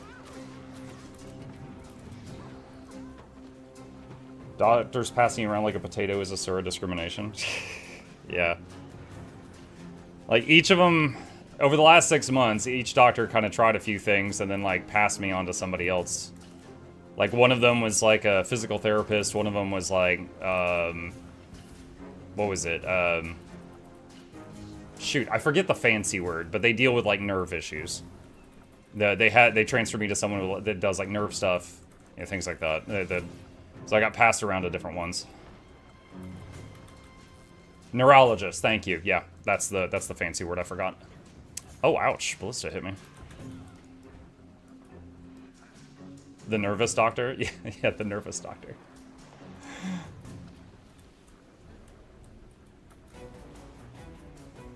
Using it through Blish HUD? Okay, then yeah, I have had issues with mods through Blish HUD before, Mistra, and I joined the Blish HUD Discord, and they were very nice, and I was able to get help.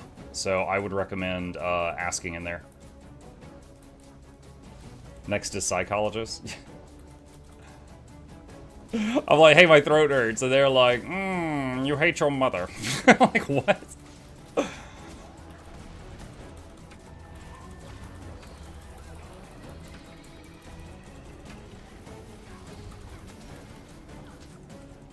Oh, yeah, okay. I was like, whoa, she suddenly, like, her hit points just suddenly tanked there in the second half, and then I was like, oh, someone behind me shot him. Like, I know my damage. My damage isn't that bursty.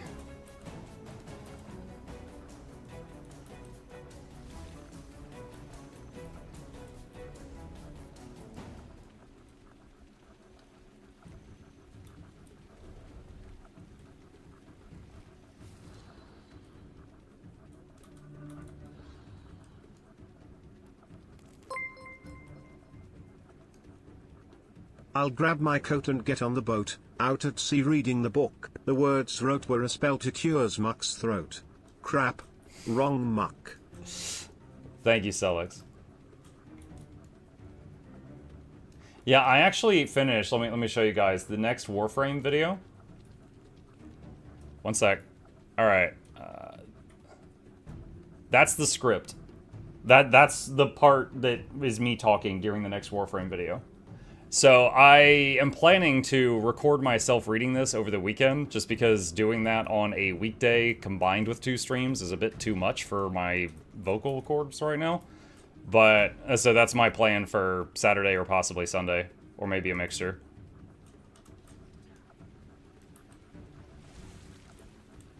It was funny, because on one of the previous videos, someone was like, yo, The way you're talking sounds stupid. Is this AI? Did AI write this script? And I replied, and I was like, I wish. I spent days on it. That one just flipped.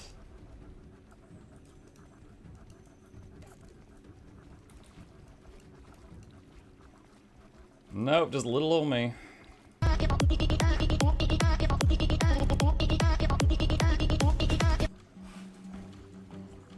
It's so hard to watch people giving false info. You're doing well, learning fast, and working through the Warframe chaos. Thank you. It's a vast game. Honestly, it's kind of like, if you jump into Guild Wars 2 now and you've never played it before, you're going to have a lot of questions, right? There's 10 years of content, and you could end up getting lost down any bit of it, like a rabbit hole. Warframe's the same. There's so many things in Warframe that I'm just like, oh, what's this? And someone's like, oh, that was something they tried out in 2016. They never really did any more of that because they didn't like how it turned out. And I'm like, oh, well, that's where I'm at right now. You know, like, oh, what's this button? Oh, that's PvP, that's Conclave, that's the abandoned PvP mode, no one goes there. I'm like, oh, okay. Let's just keep stumbling into things like that.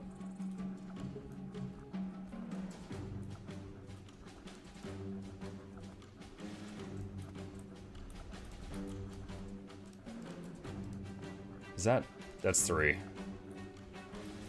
I was like, alright, that's 2 and a pet. And I was like, oh no, it's 3.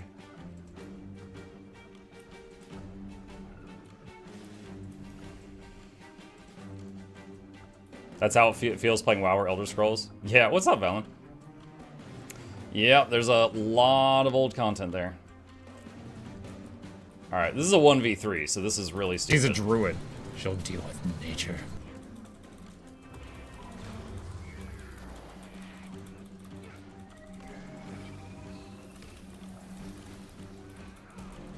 Is he rifled? Oh, yeah, he is. Rip. Yep, angry bullet. Rifle berserker. That. Yeah, going into a 1v3, I was like, if these guys are any, like, unless they're terrible, this isn't gonna work. So I just was like, I'm gonna see if they're terrible. And they weren't. They were not.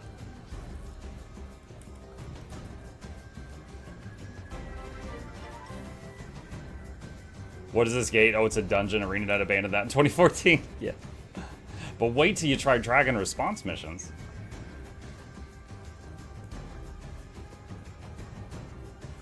Since you brought up Warframe, there's a temp vendor who comes once every 2 weeks for 2 days on Friday, Saturday. I think his next visit is next week. What kind of things might I find on said temp vendor? Is Berserker that deadly? Berserker, especially a Berserker with a rifle, is capable of doing huge amounts of burst. And, like, if they're beating on you over time, it might not be, like, impressive sustained damage. But, you know, he basically just turned around and shot me with a cannon. And also I had a thief and a gale shot shooting at me, so it was just too much.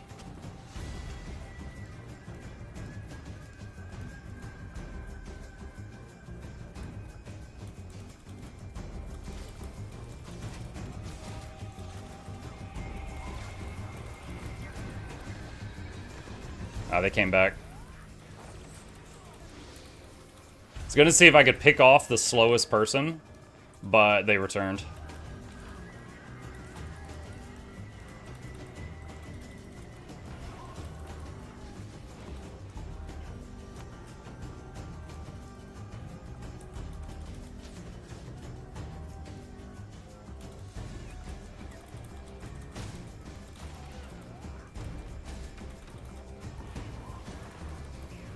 I'm getting interrupted constantly.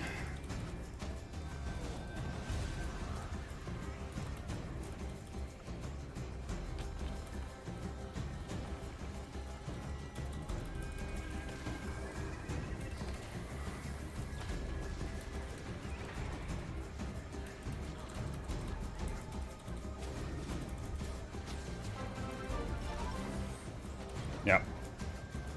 Yeah, it's too much. So they're probably on in a group on comms, because the often in World v World, if there's a big group moving and you just like go for like the last person, the group will keep moving and you can kind of just like pick off the people at the end. But when I did that there, the others all turned around and came back. Yeah, a rifle warrior is huge burst damage and it's at range. The trade-off is if you get close, they're less threatening than a normal warrior, usually. But since he's got what appears to be a heal catalyst and a daredevil covering for him, that kind of makes up for the weakness. Hey Mig, thank you. Appreciate the prime. Let's see, Krim says very good mods, endgame worthy, bad weapons, cosmetics. He sells a loot crate for 50k that can give cosmetics and mod things. I'd have to farm money. I had, like, again, because new player, right? I had like 101 K credits, and I bought a pilot for my Railjack ship yesterday, or the day before, and that was 100 credits, so I was down to literally 1K. Oh, wait, yo, what the heck? You got me, man. What are you doing?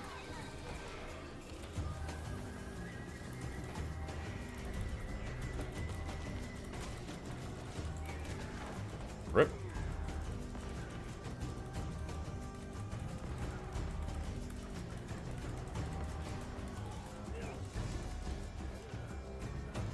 Okay. What was I saying? Oh, so I was down to 1K credits. And then I found out the next day that the Warframes that I was planning on combining were the Foundry charges you 25K per combination, and I didn't know. So it's like, oh shoot, I burned all my money. So I actually had to do a few missions just for the sole reason of farming yesterday to get 50K to be able to start the frames combining, because it takes 3 days to build them. So I didn't want to wait on it till next Wednesday.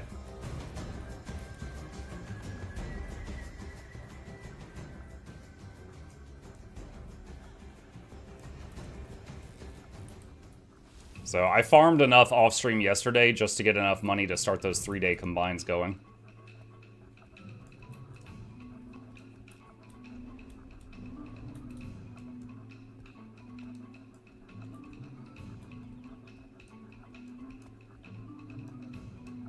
Yeah, that warrior is playing kind of a meme build, but he is good at it, and it's clear he's not just, like, doing it today. Fighting someone like that, I would prefer to be fighting in an area where there's, like, a tree or a rock or something that I can run around to line of sight.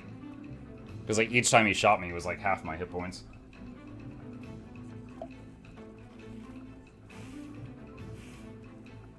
Which frames you started? Necros and Rhino, which will be my 4th and 5th.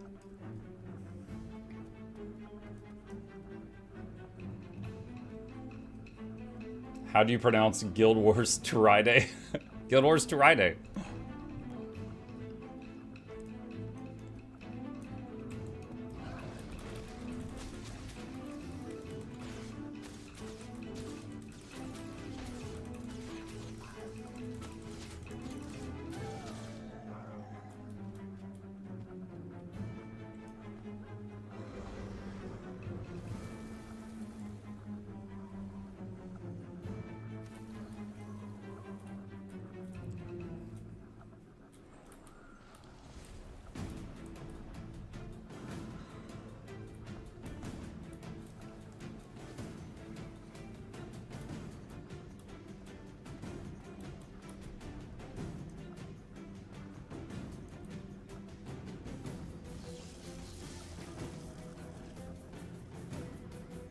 I love Guild Wars 2 already. I appreciate that it starts you at the start of the game, unlike WoW.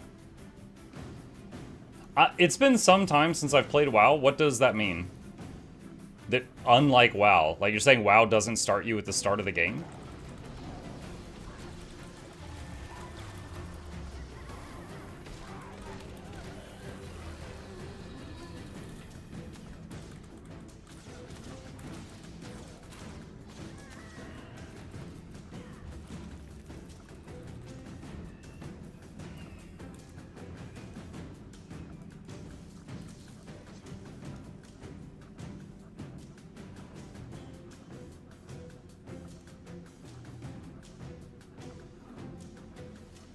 Brasswork Homestead Package. Steelpunk stuff.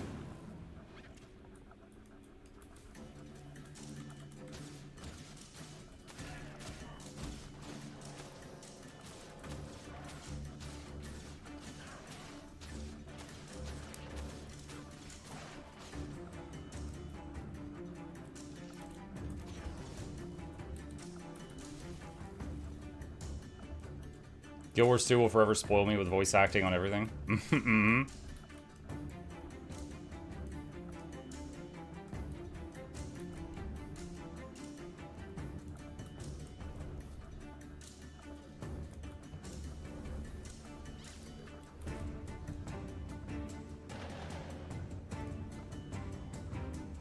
It's basically impossible to experience the chronological story of WoW at this point.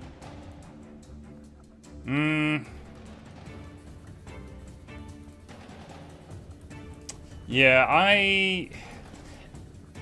EverQuest was my MMO before WoW, and EverQuest would do this thing occasionally called a progression server, where like you would play on it and it would be like vanilla for a month, and then it would be the first expansion for a month, and then it would be the second expansion for a month, and so on and so on. I mean, if WoW did I don't know if they do something like that, but if WoW did something like that, you know, players could possibly appreciate it.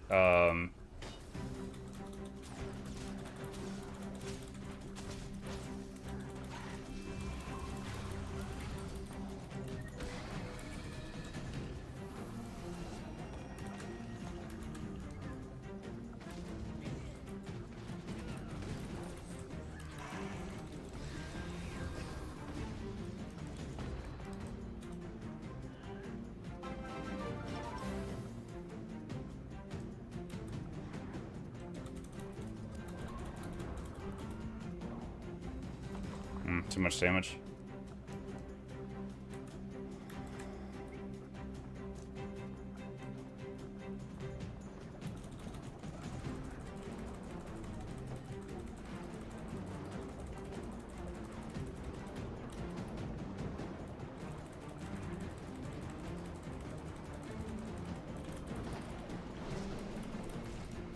I don't know who, but someone I hit earlier just rallied me.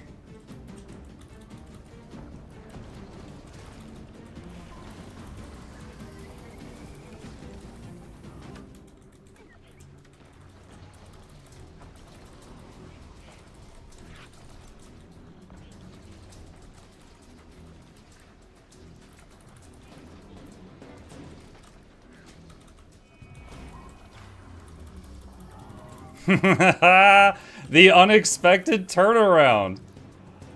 Oh my goodness. So like, when I was on land, that blob ran over me, right? And I did some AoE. And then fast forward to me being in the water, and someone that I clipped with AoE on land a minute ago died. And it rallied me, chat. And then I was able to come back and kill the guy in the water.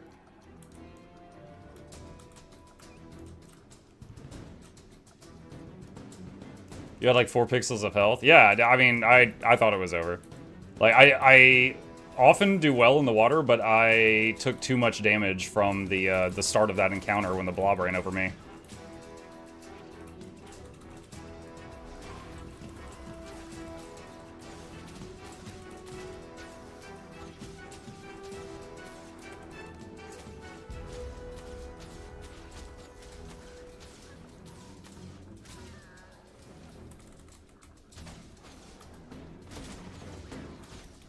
Oof. What was that? Yo, the conduit on my team just deleted that guy. Oh my god. Nerf Rev.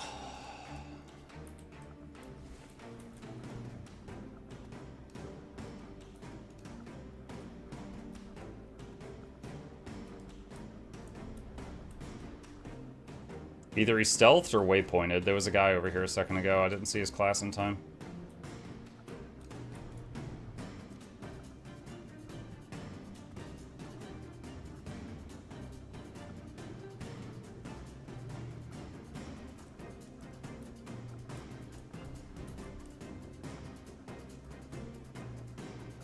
How are you liking the new druid animations?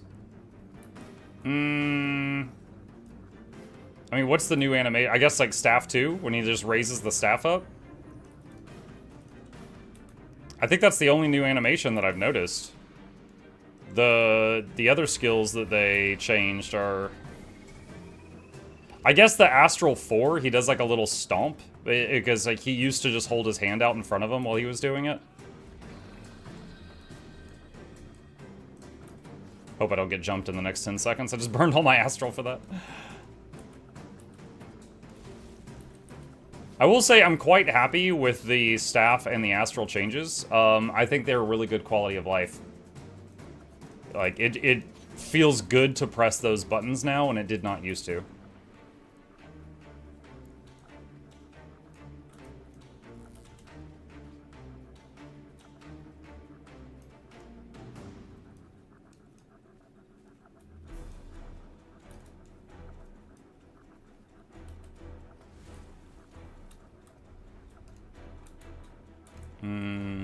Oh, that's the pre-made group of 3 that I ran into earlier that killed me, so I'm gonna avoid them.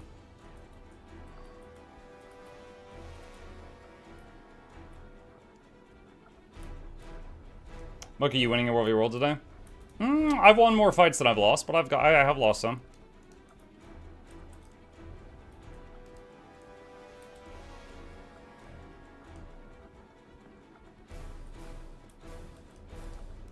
How does World v World work?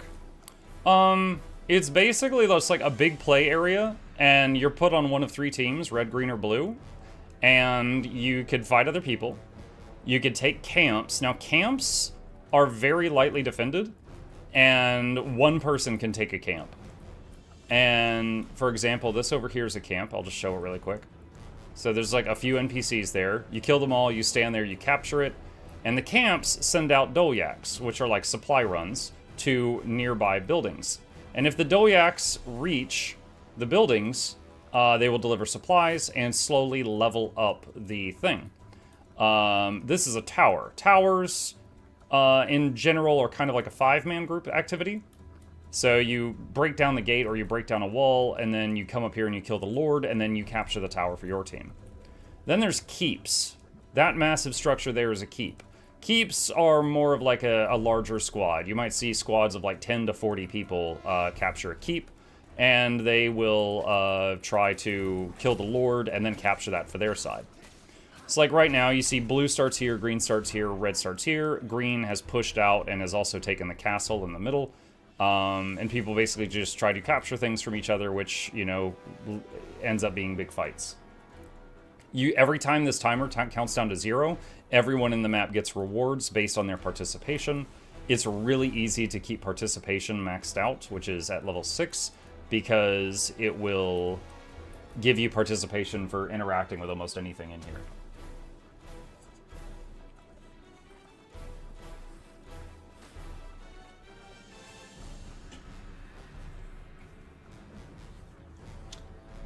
Druid Brain has always wanted to combine 4 with 3, but never could for a decade. Yeah.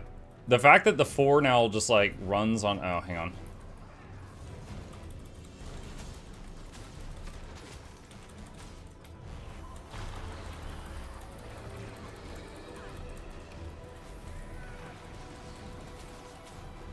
Dude, he evaded every single move I did in the last few minutes. There we go.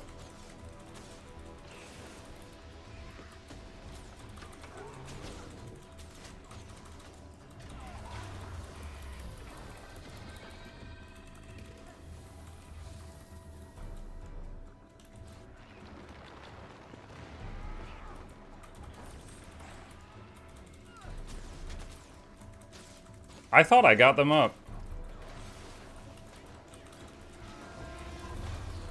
Dude, this guy is evading more often than he's not. This is really annoying.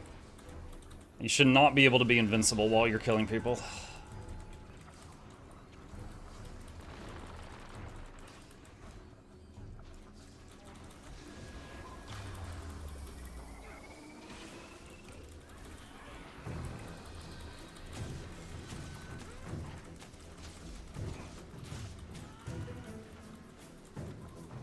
That guy was a bit of a raid boss.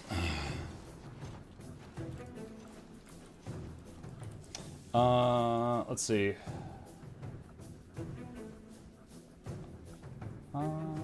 A person with good gear could take a camp solo. For most builds, I wouldn't recommend trying to solo the instant you hit 80. Yeah, that's fair. Like, if you're playing a glass cannon build, it might kind of suck trying to take out a camp solo. Oh, that's got 3 minutes on it. Muck, which pet are you using right now? Kind of experimenting with the... Which one is this? Juvenile Lash-Tail Devourer. And my second pet is the turtle. When I don't have the Devourer, I usually run the Ether Hunter, the Land Shark.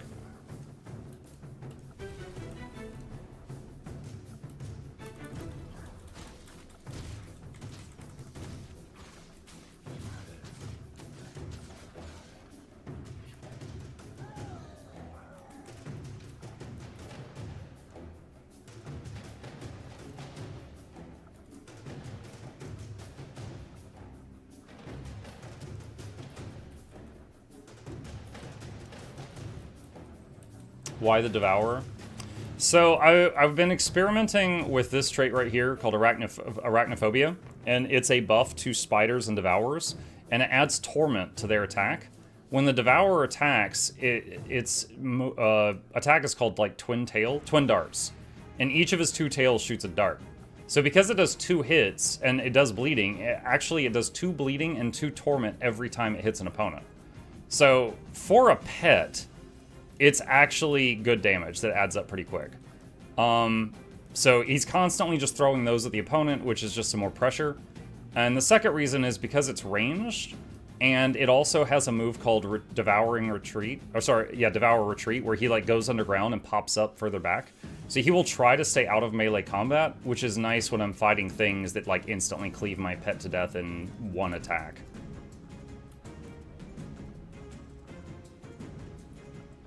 So it's just a ranged damage source that will try to keep itself alive to a decent degree.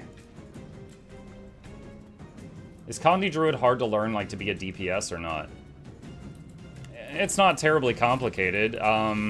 You basically will have 3 action bars. You'll have your Weapon 1, Weapon 2, and the Astral Form. And you'll just have to learn the rotation to cycle through them and hit all the buttons. It's not terribly complex.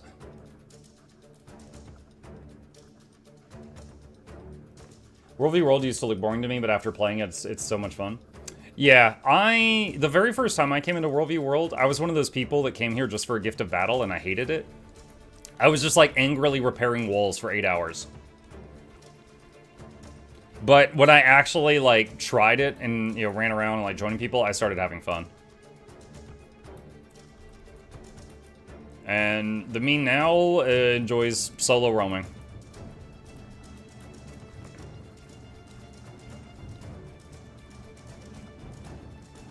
I like my spider. Is it better, same, or worse than Devourer? So the spider, I mean, it's different. The spider's attack only fires 1 projectile, unlike the Devourer's, which fires 2. So the spider does not get as much of a benefit from that Arachnophobia trait I just talked about. And the spiders have a few different moves. Like, one of the spider's moves is it will immobilize the opponent. So if it can land it, it'll immobilize it. But in that regard, the Jacaranda is better, because the Jacaranda, if it immobilizes the opponent, does way more duration and damage. So I don't see many people running Spider, but, it has its own strengths and weaknesses, just like any pet.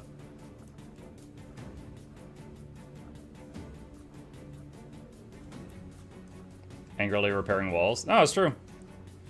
There are PvE players that hate going into World v World to get their gift of battle, and there's World v World players that hate going into open world to get their gift of exploration. And then there's a few very special people that hate both. Are the NPC camps worth bothering with as a roamer? I believe so, because 1, maybe you can't find anyone to fight for a few minutes, and 2, it will spark fights. Many of my fights today was because I went to a camp that someone on another team went to at the same time, and then it, ended up, I found PvP there. They can see me right now, I'm marked.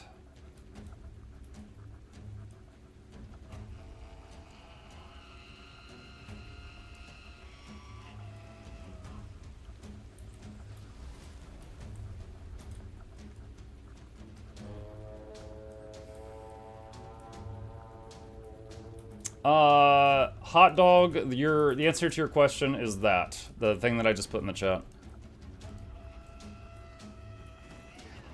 This is going to be difficult.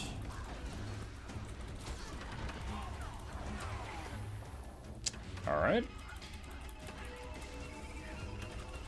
The dredge knocked me off of the cliff.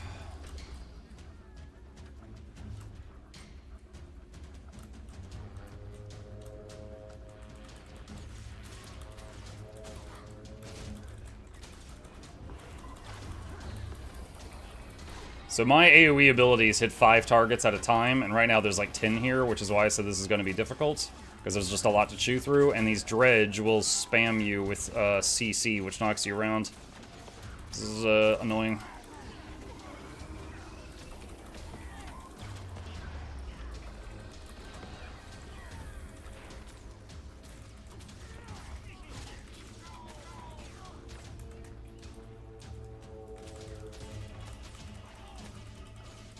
Someone is thinking about coming over.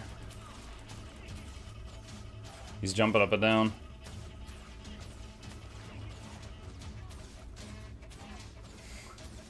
What's he doing?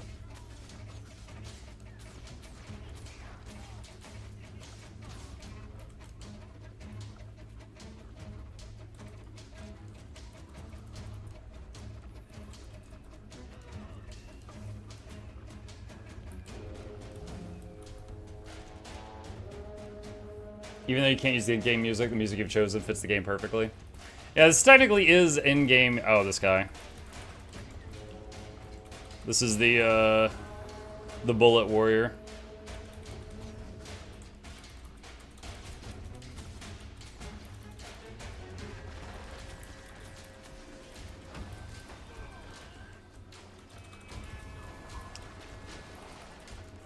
Like, he's good. I know it. I don't know why he's chasing me, though. Like, he already got a kill on me multiple times.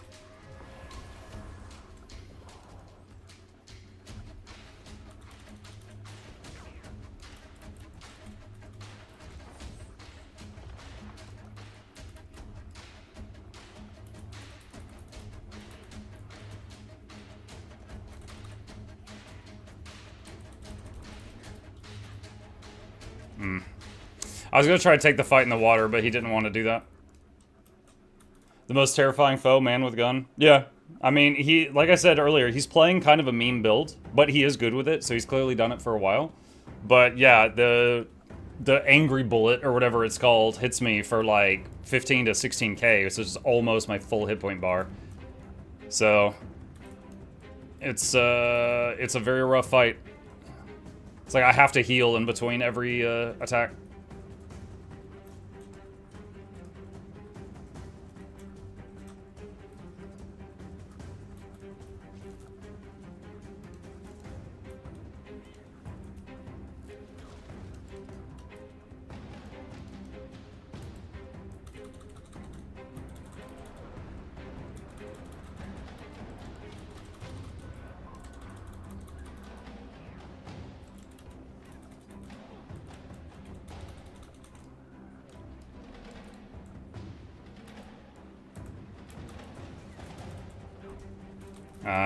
He came back, but with other people.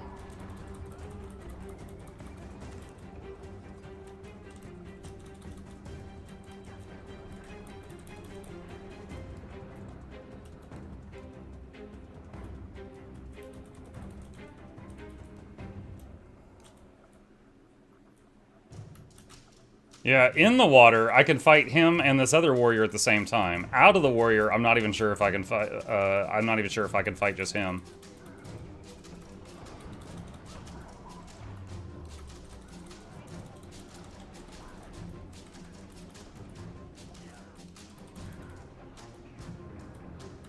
Got immobilized.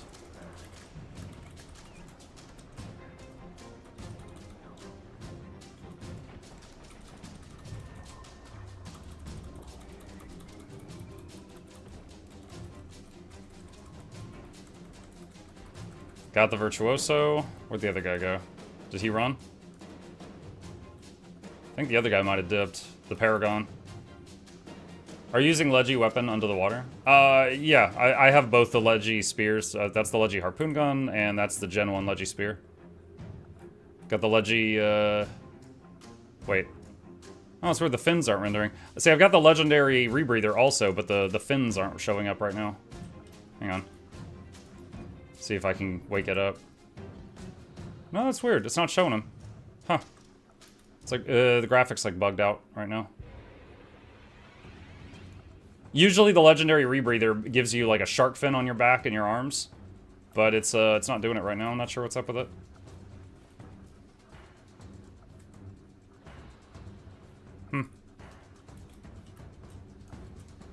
But yeah, I enjoy water combat, so sometimes if I'm losing a fight on land, I'll be like, let's see if the water's different, and I'll try to drag the fight in the water.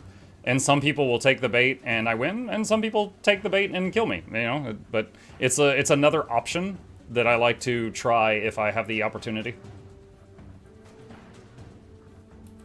There are so, like, I would say Thief, in my experience, is the scariest thing in the water. They have a 1200 range teleport that they can spam, you know, just boop, boop, boop, and you cannot catch them. So if they want to leave, they can. And they have another move that's on their spear, and I forget the name of it, but they evade while attacking. And if they just spam that, they do a lot of damage, and you can't fight back, because they're evading constantly. So Thief is, in my opinion, scariest thing in the water.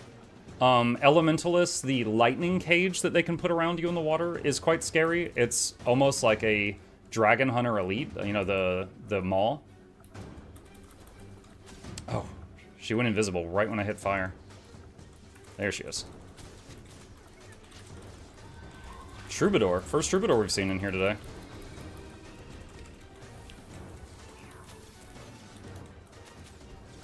Oh, that's a dredge.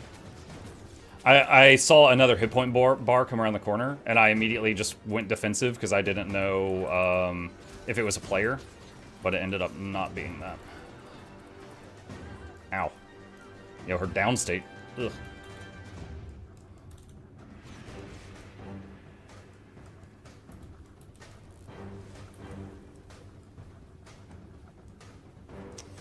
Real World V World players don't even have water weapons. Most of us don't even know our water skills. Yeah, there's definitely people that if I go into water, they just stop chasing. Or if, you know, I start fighting them in the water, they just seem like completely helpless, even though they were terrifying on land. There's definitely a chunk of players that, like, they got their rebreather at level 8 and they never got a new one. They never got a new spear or anything like that. Like, I do see that from time to time.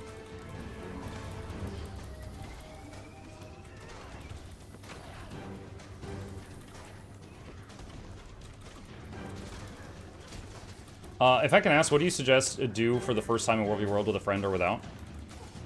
If it's your first time in World v World, my recommendation is find a group, like just a big blob of players running around. Sometimes you'll see a commander tag on the map and you can just like follow that tag around. Do what they do, hit what they hit, and enjoy the rewards. Just try to learn from it. So like, you know, if they are all, you know, hitting a wall with a catapult, make a mental note of that. Like, oh, when attacking this tower, this is a good catapult spot. You know, things like that. Just like try to kind of mentally take notes. And you're honestly, as a new player following a blob, you will get more loot than me right now. Because me running around solo is way less loot than if you're in a blob that's killing people. But, you know, I enjoy this, so that's fine for me. But yeah, you just find a big group, take notes. Like, if you go into World v World and you start trying to run around solo like I am, if you're not an experienced PvPer, you're gonna get farmed, right? Like, I'd say if you add up all my fights today, I probably won like 70% of them and lost 30.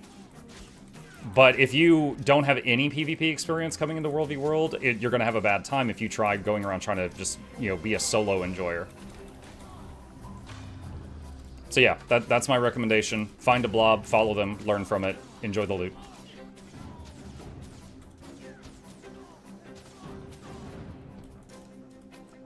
Speaking of loot.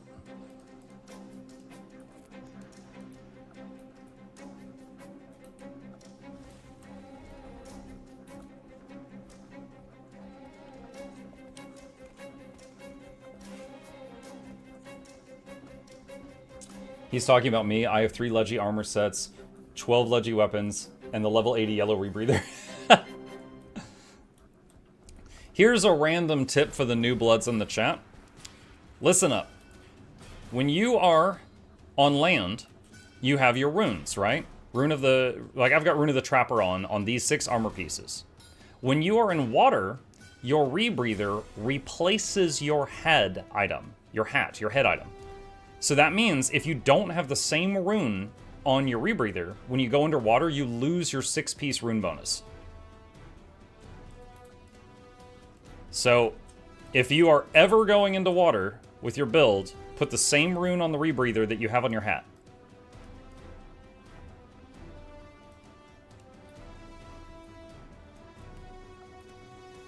Also the stacking sigils. That is true. If you have the sigil on your weapon, such as Sigil of Corruption, I believe is a popular one. Okay. Gain plus 10 Condi damage every time you kill a foe. 5 charges if it was a player. Stacks to 25, you have 250 bonus Condi damage. If you go in water and you don't have that sigil also on your water weapon, you'll lose the buff. So if you're going to run that sigil in World v World, you need it on one of your land weapons and one of your water weapons both.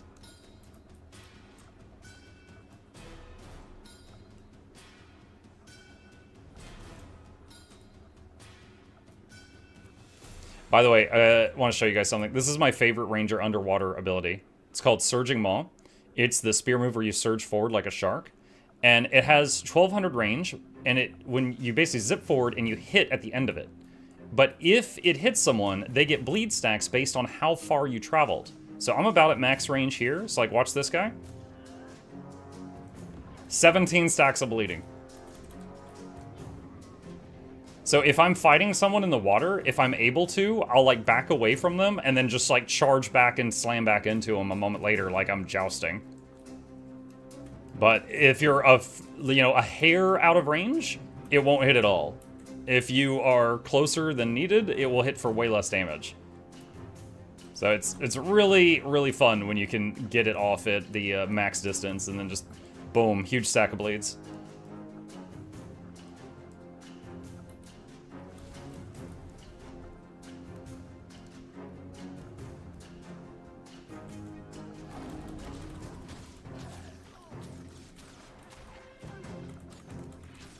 Why are Asura legs so furious when swimming? He's got places to go.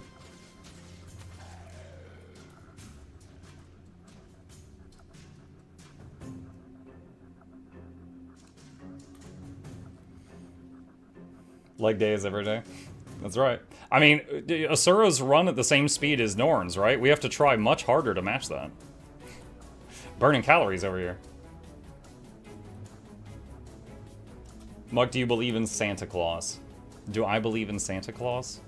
Do I believe in the magic of Christmas? Of course I do. What are you asking me here? Core Elementalist. Hey, is everything okay with the fridge? Okay, thanks.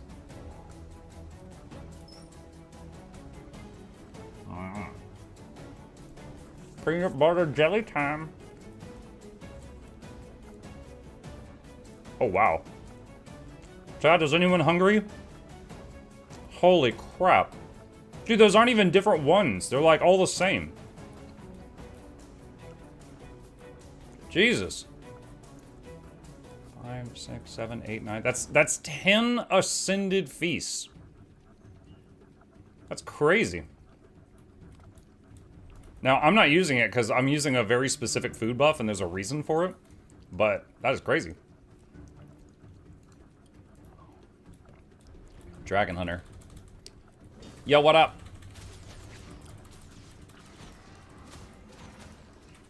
Try to immobilize him so he can't get into the fort. That's what I'm attempting anyway. We'll see if it works. Got him. Dragon Hunters. One of your abilities, it's either the F1, F2, or F3. You like grow wings and you leap a big distance, right? It's like a movement skill. Does that move break immobilize if you're immobied?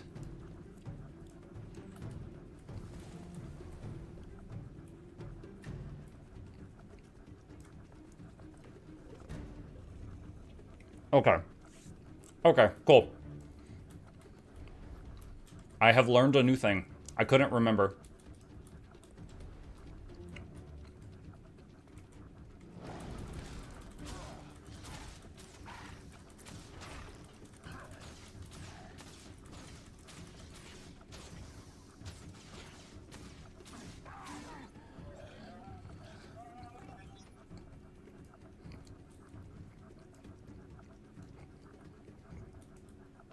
Do you ever Zerg?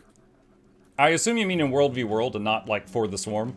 I haven't recently. Like, to be honest, I had some bad experiences with Zerging in the past. There was a... I'm going to tell you my sad story while Tiny Violin plays. There was a time where I was in World v World, and I was, you know, in a blob, and I was streaming, and people on the enemy team were using my stream to find our blob's location and kill us repeatedly. So, one, we were having kind of a bad time because people were using the stream to just murder me and the people around me constantly. And then it even got to the point that the people in the blob were like, Muck, please leave. You are ruining this for us. So both teams wanted me gone. And I was like, well, this is very sad. So after I got better, I'm not saying I'm great, but better than I was, I started trying out just solo roaming. So if someone stream snipes me, it only impacts me and not anyone else around me. And it's been way more fun. I don't have those... I mean, like, that wasn't happening every day, but I don't have those situations anymore. I can still scout things. Like, if I see, like, someone trying to sneak up and take Stonemas Castle, I'll announce it and just, like, let the tags know. But otherwise, it's been more fun for me as a streamer to do it this way. And before you suggest it, I could run with a stream delay, but it's more important to me to be able to talk to you guys in real time than it is to, you know, win World v World.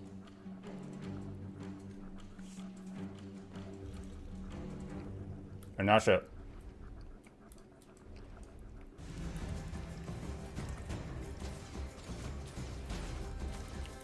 Alright, I'm piercing through all three of these. It's going to take a minute, but this will give me some XP. Life of a streamer? Yeah. Yeah, it happens sometimes.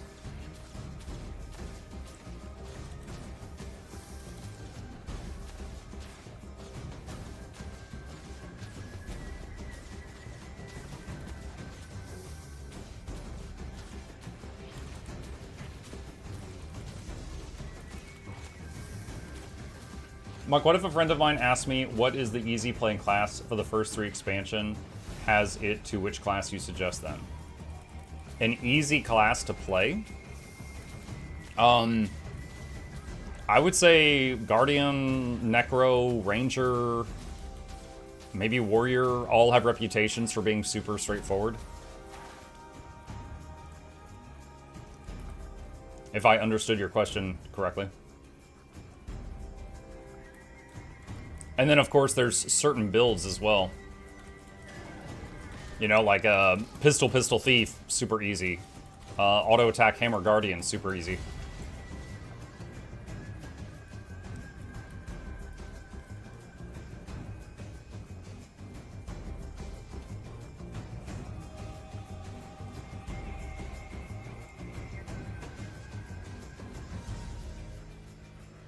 Yeah, Felwrath, I agree. But there's not much I can do about it, other than just try to play in a way that, you know, doesn't allow for that to bother me.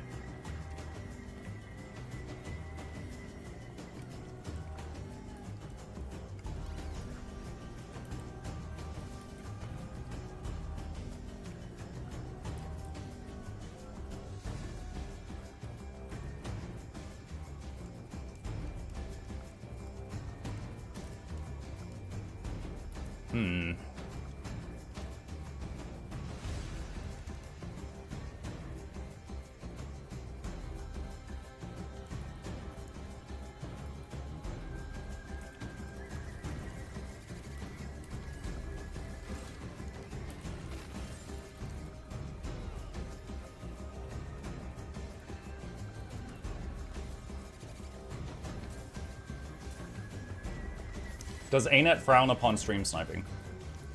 Okay, so stream sniping, if it's like competitive, like we're doing like a tournament and there's people streaming it, and then someone is using stream sniping to get an advantage, that's against Twitch, you know, TOS.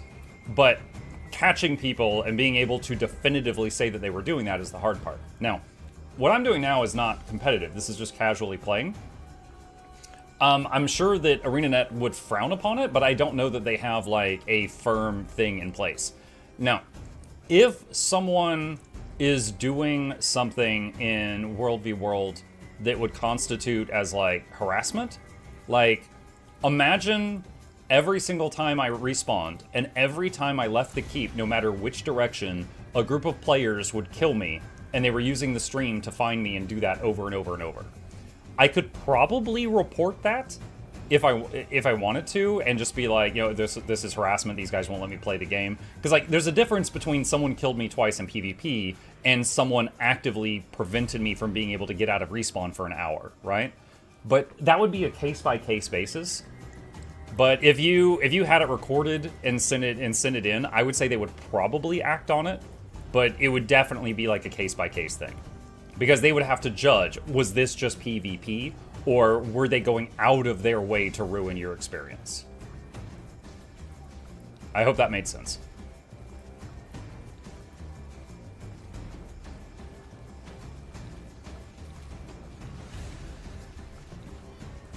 Is it true that I can play any class in Guild Wars 2 because it's good balance?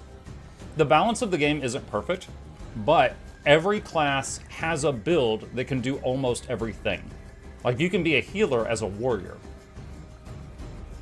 So it is true that you can start with any class, and there will be a lot of build options, and you can go into whichever ones you want.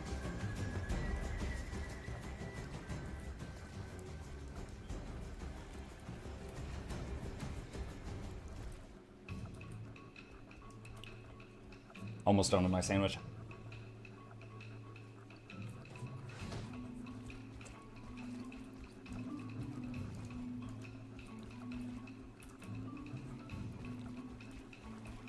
Like, I would say one thing that I really like about World v World over PvP is how large it is. Because let's say I run into something that I think is overpowered, and I'm like, this guy's overpowered, I can't beat this guy.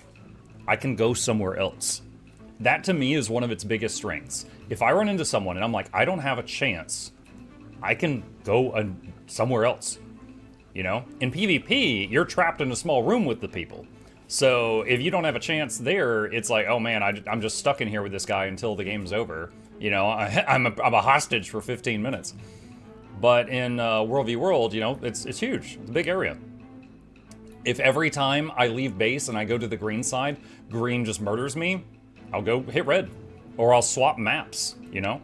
Like, you know, there's all these other maps. I've just been playing on this one today.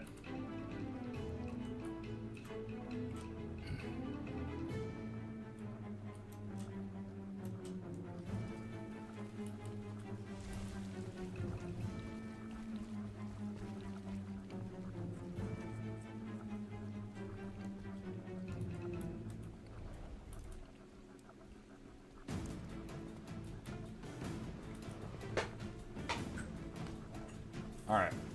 I fell. I got the dredge again.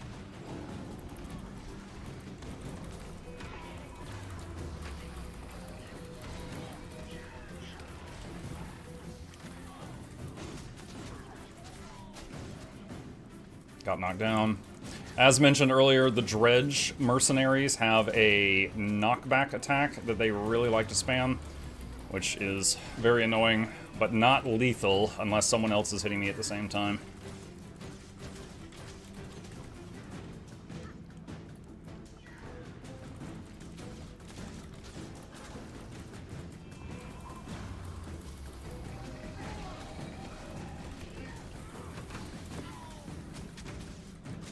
What would you say is the fastest way to get all necessary hero points to unlock all elite specs on a boosted character?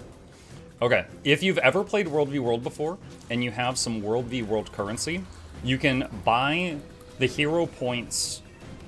Let me rephrase how I say this. You can buy a thing called a notary from the World v World vendors that will complete random hero points on the map until they're all filled in. So if you've played World v World before, you can go to the vendor, buy a stack of those things, and consume them all, and all the hero points in Path of Fire, or whatever expansion you choose, will just get checked off, and you're done.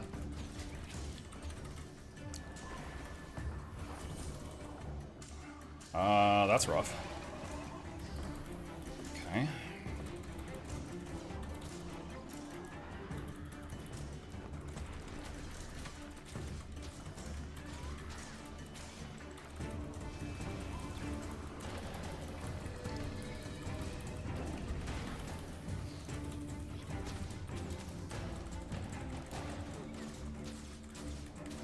If she doesn't have it, okay, yep, she had a cleanse, all right.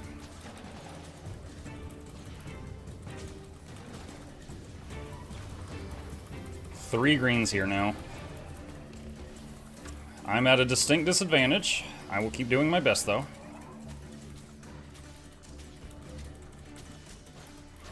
Okay, one is down.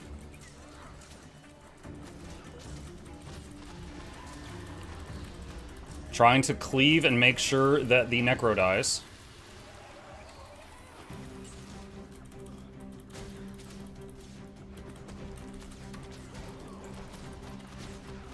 Oh, lag. Oh my god, I hit that movement skill like 4 times. No! Dang it. Alright, trying to interrupt this guy. Yeah. Dang. Ah, rip. So the movement skill I was doing, for those that don't play Druid, at the end of the movement, you get a heal. And it was, like, so close. Because, like, I performed the movement and went down state before the heal registered on the game side. Like this right here, it would have done a burst heal at the end, but I didn't get the heal. Yeah, the core Necro was dangerous, but I was able to beat them, but the other people were too much for me. Are hit point trains still a thing? Yes, sorry, I was answering a question about hero points. Okay, so if you have World v World currency, you can just buy getting all the hero points checked off. If you do not, the next thing would be a hero point train, where you go to the group finder, and you look in here for what you're looking for, like, you know, Heart of Thorns, hero point train, something like that. You might, you know, make one yourself. And a hero point train, essentially, will be a group of people. They'll go to an expansion, and over the course of an hour, they will just go to every single hero point on the map in that expansion and get all of them checked off. Hi! Chip says, good morning. So, you know, that is semi-common, because people constantly make new characters. And even if they're an experienced player, those new characters will need hero points. Okay. I was going to not attack this guy because I thought they were dueling, but then I realized there was one person down and another one helping. I'm like, oh, this isn't a duel. So that's why I stepped in there. I'm curious, how much hour do you got in the game if you do /age? 7,000 on the Ranger, 10,000 total. Hey. Yeah. Hey. That's my plate for my sandwich. Ignore that. I'm gonna put that in the dishwasher at the end of the stream.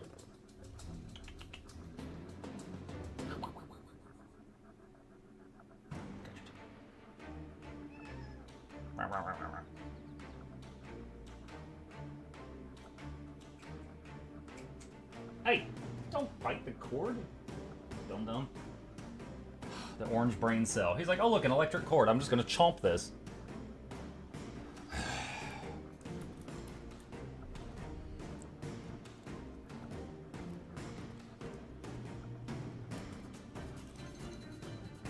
Amalgam.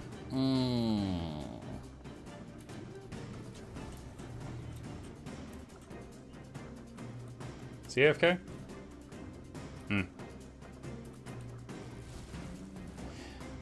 For those who don't World v World, if you find someone just standing out in the open, this is kind of like just a social thing that's happened. Is if you run up to them and jump up and down, and they jump up and down, and then you back away from each other, that's kind of like, I challenge you to a duel, and the other guy's saying duel accepted, and then you fight. The fact that he didn't move a muscle tells me he's probably AFK. And I could kill him, I just don't feel like being mean to an AFK person at this time. I have moments where I farm AFK people, but just this isn't one of them.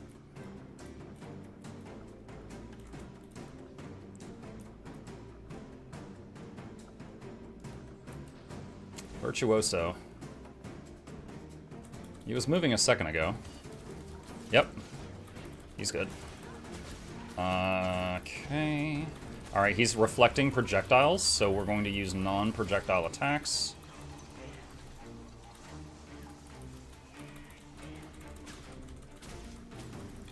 I did the trick there where I let go of my movement keys to make sure that that arrow hit him.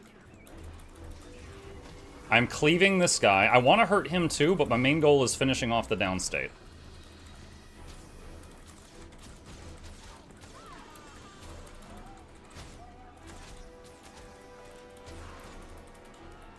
He's Condi.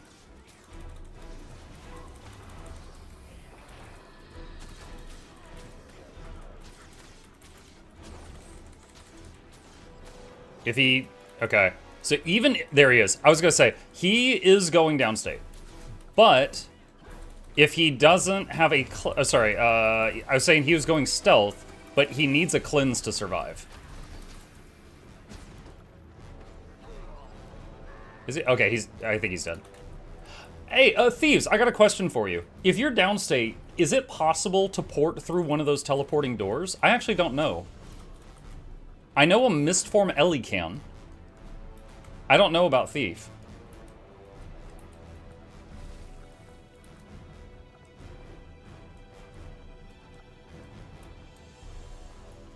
Movement only? Okay.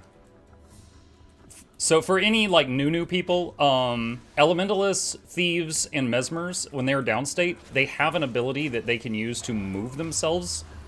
But the Mesmer one and the Thief one is basically a teleport, and the Thief and Mesmer one are teleports. The Ellie one is like you turn into mist and you can do movement. So I knew that Ellie can go through those teleporters, and basically then they're downstate on the other side of the door, and they can slowly bandage themselves back up. But Thief and Mesmer, I wasn't sure. Muck, what's the worst matchup for a Condi build in your opinion? I would say that my worst matchup is a Tempest that's like an Auramancer, but it's not because I'm Condi, it's because they... Do you have a cleanse? It's because they have so much projectile block, and so many of my attacks are projectiles. But anyone that has a lot of Condi cleanse is going to be a challenge. I would say, like, a heal Tempest, I can't not kill. But they don't kill me either, they're a healer. But I would say the biggest one-sided matchup for me right now is a good Amalgam. Because often when they cleanse stuff, they turn it into boons. And so they're getting buffs, and they're just... Like, you see how this guy's a bit of barrier... Oh, shoot. You see how that guy has, like, a bit of barrier on him? Like, a good engineer has so much freaking barrier generation.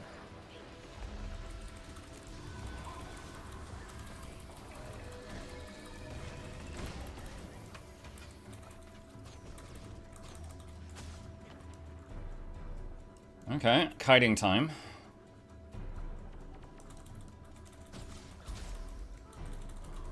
I had a little lag spike there, but we're okay now. Alright, the Untamed I killed is back along with the Hollow. I think he just used AED.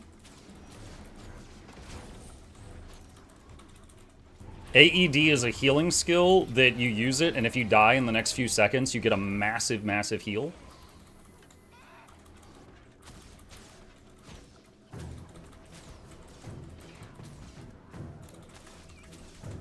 And I think he just used it again.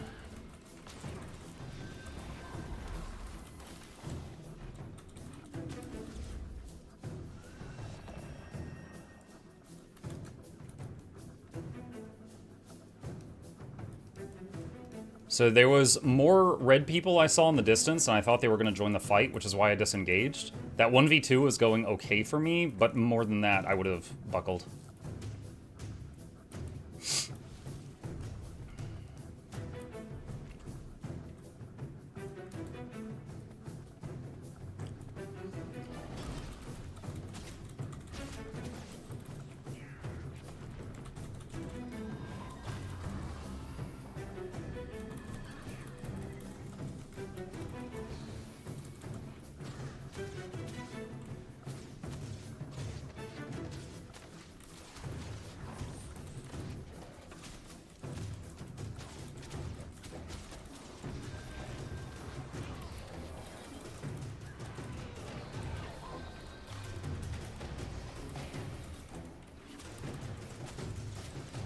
This Gale Shot's decent.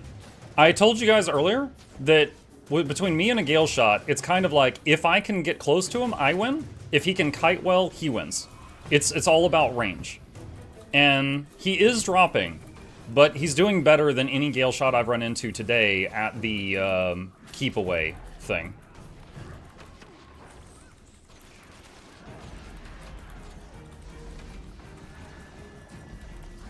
Okay, we finished that guy off. Alright, I know the Engineer has AED, so I'm going to turn my attention to the Reaper.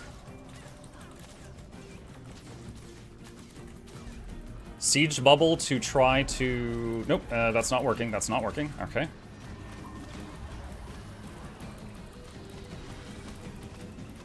Stealth for 2 seconds to let me recover a bit.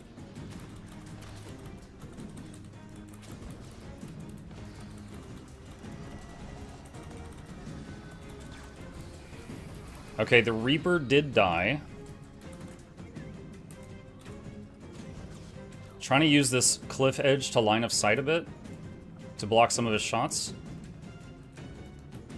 We're recovering health. Alright, U-turn, stun, immobilize. Nope, he had resistance. The archer on the nearby tower is hitting me, which is adding to the damage I'm taking.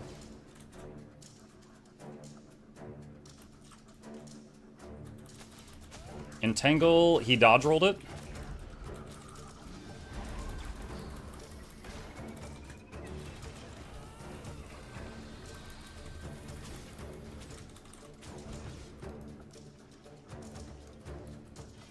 Oh, shoot.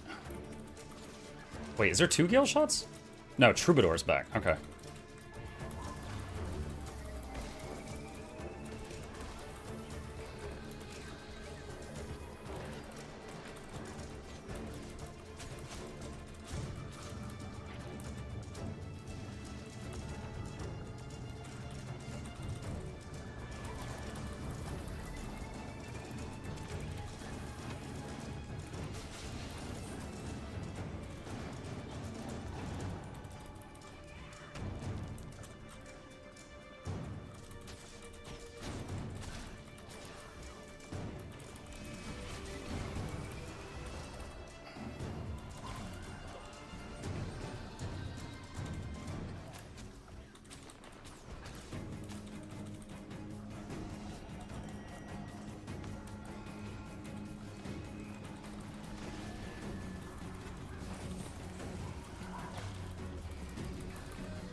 Ooh.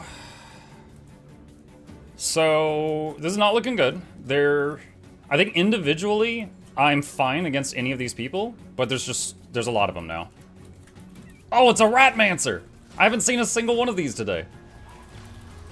Rat Gaming! Oh, shoot, he fragile. He died from fall. Okay, one down. For those who don't know, if the last thing that hits you, which puts you into downstate, is fall damage, you skip downstate and it just kills you. And he fell for the last hit point, so he's dead.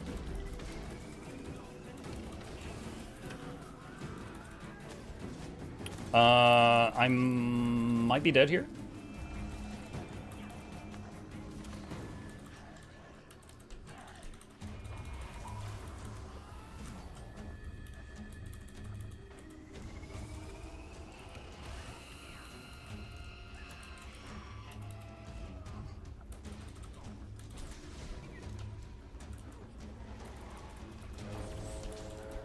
I'm getting stunned so much.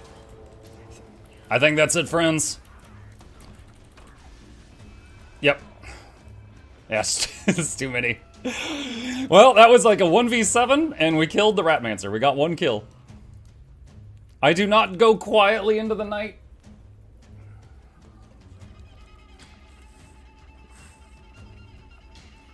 Pretty sure they're adding Hall of Monuments. Yeah, they already said that they are. There will be achievements in Guild Wars 2 that will get you some rewards in Guild Wars 3. However, if you're not interested in doing them, I don't believe any of the rewards will give power. I think they're going to be cosmetic. Skins, titles, things like that. That was amazing. Yeah, it was a fun battle, but... Yeah, the Hollow, I was able to kill him many times, but I couldn't kill him twice within the cooldown of his AED. So every time I triggered his AED, which gives him almost a full heal. Mako, what is up, dude? What is that? Just playing some Guild Wars Cream. Thank you. Appreciate the support.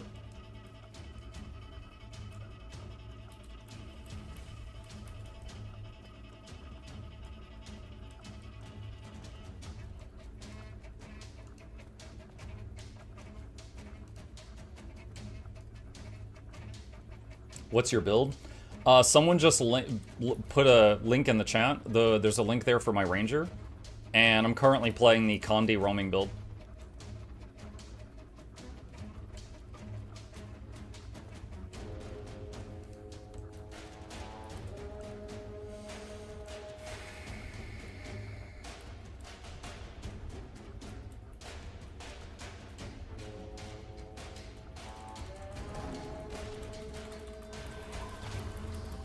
Alright, so Pet is attacking the Evoker. I'm going to constantly run around this little pillar thing and work on AoEing down the NPCs and the player at the same time. Oh, he's Road Toad. Wait. Oh my god. Chat, this... Legitimately, I think this is the first time I've ever downstated a Road Toad Evoker. He might be new to the build. The Road Toad Evoker is basically a tank. They are very hard to kill once they know, like, the ins and outs of how to play the class. Or he just quit. I mean, he might have, but it's a matchup that I cannot win. But I don't normally die to them. It's normally like I feel like I'm hitting a brick wall, and after 15 minutes I run away.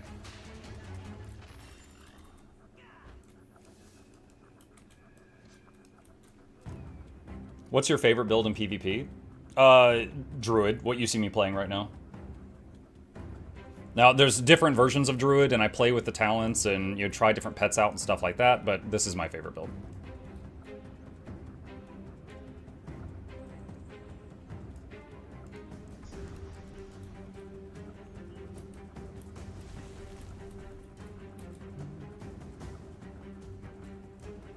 He's playing on EU? Yes, I'm currently on EU. When I stream Guild Wars 2 this evening, which will be in like 5.5 hours, I'll be playing on NA then.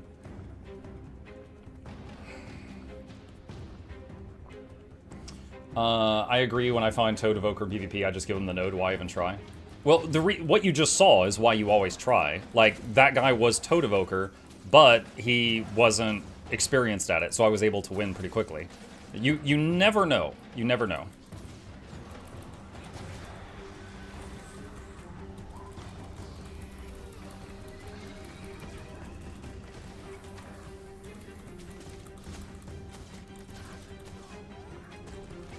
Oh, I've got backup. I immobilized him for a moment. I want to capture... Okay, there we go. Alright. Where... Oh, he's like swimming around. Okay, the other guy killed him.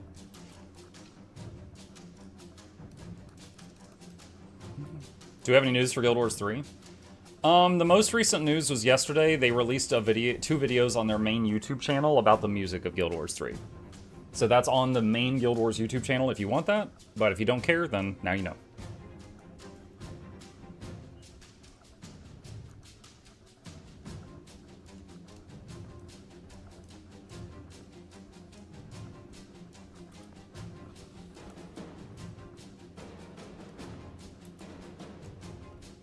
Want to,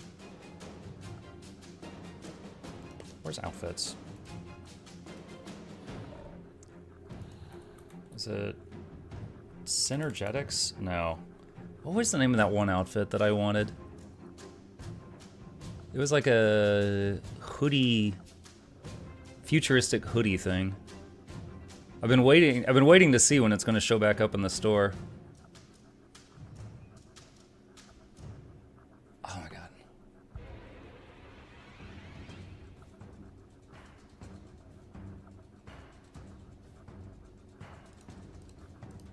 I'm gonna have to click on these. The icons are so small. Miss Stranger. No, not Miss Stranger. This one. This is the one. Although that's not the usual dye, but yeah, I wanted, I just thought this one looked cool on Asuras. But it's not in the store right now.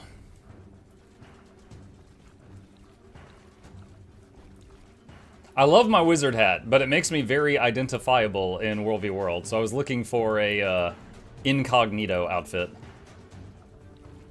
Why are you mostly enjoying World v World lately? I don't know. It's a couple things. One, I found out that Druid, my favorite class, is a little bit better in World v World than it is in PvP. Like, you know how they balance World v World and PvP differently? Some of my favorite buttons to hit have shorter cooldowns in World v World than they do in PvP, so that's cool. But also, I have found a way to play it that doesn't have the problems that I used to encounter with the stream sniping and blobs and stuff. And I'm also filling out my entire relic collection, which is pretty cool. So, getting that done as well. It's pretty neat seeing my legendary relic just, like, filling out with all the options. I got, like, 8 new relics today that I didn't have. I'm working on finishing the Janthier ones.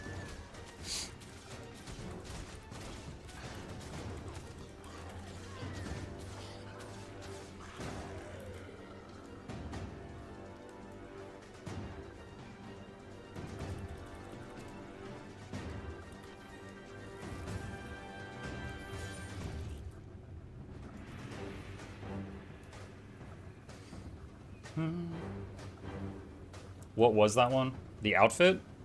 Oh goodness. I've already forgotten. See, I was stupid. I didn't look at the name of it.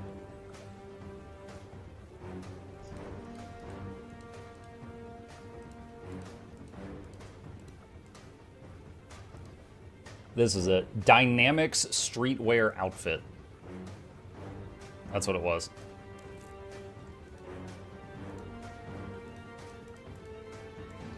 That's what it looks like by default. It's like a cyberpunk hoodie thing.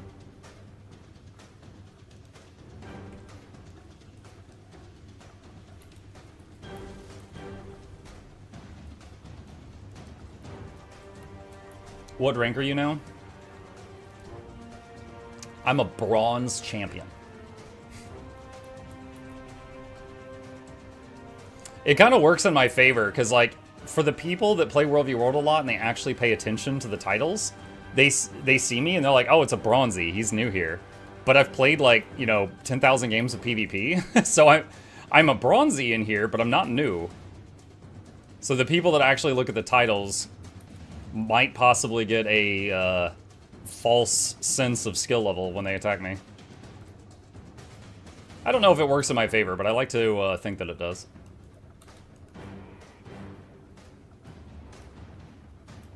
After you finish Janthier Wild Relics, you should go back to VOE and get 6 more of the final chest for the last 6.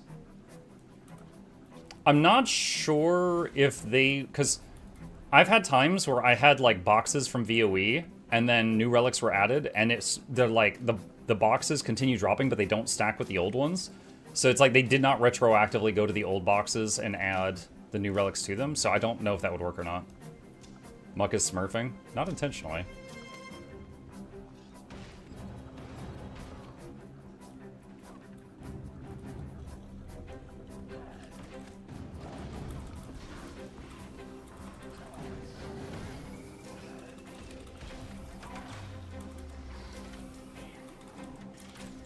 Oh, whoa, whoa, whoa, whoa, whoa, whoa, whoa. Whoa!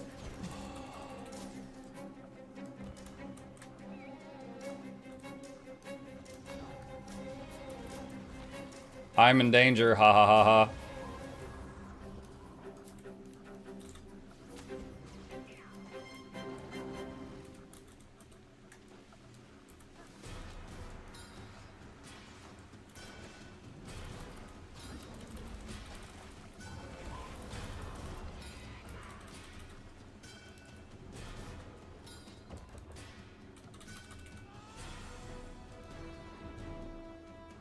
Oh boy! We got a chase on our hands.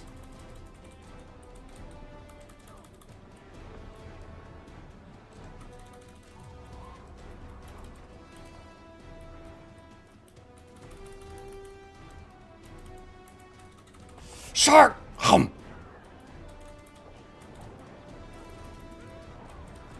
I can't get out. Ah, man, the lightning cage. Ah, rip. It was fun while it lasted. I told you guys earlier, one of the things that is the scariest for me fighting underwater is lightning cage. I used 2 stun breaks and I couldn't get out of the cage. Like I was like hitting the edge of the cage, stunned, did stun break, and then after the stun break, it was still like in the cage. Tried to get out again, used the other stun break, and then I was dead. If I had just been fighting the engineer that I had targeted, I think I would have been fine. Unfortunately, he had 57 friends.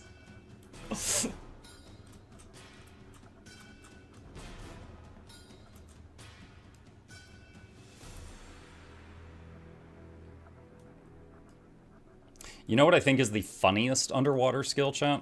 For those of you that have never played a necromancer underwater, their underwater spear has a skill that surrounds them with like a ticking damage field.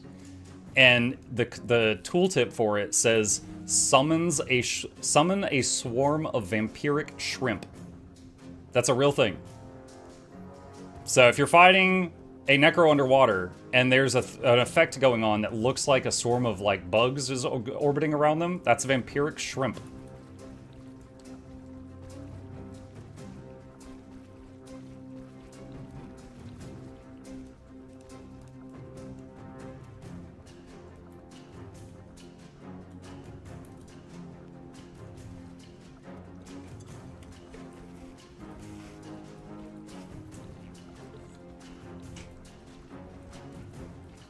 Eaten to death by vampiric shrimp, gotta be the worst way to go. Yeah.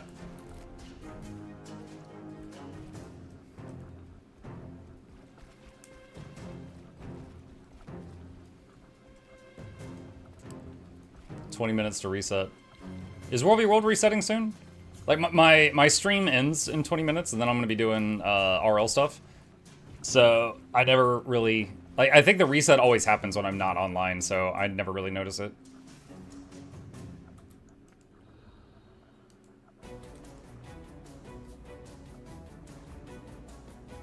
It's weird. I'm still not showing the fins from the Leggy rebreather.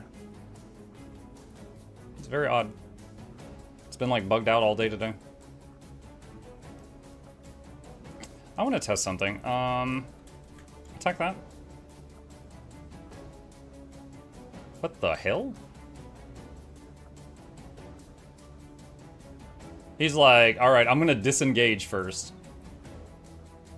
Okay, yeah. So you see torment and bleed. That's what I wanted to see. So the I was wondering if the arachnophobia trait worked underwater, and I have confirmed that it does.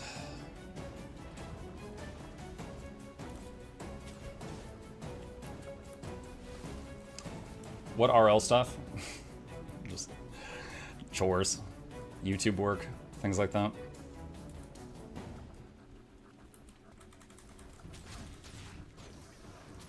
Hang out with my kid. Oh no. That's not good. That's extremely not good. Well, that's game. Yeah, double necro. I got feared 4 times in 3 seconds. I was like, feared, cleanse, fear, stun break, dead. Let's see. Green is paying attention. Let's try hitting red.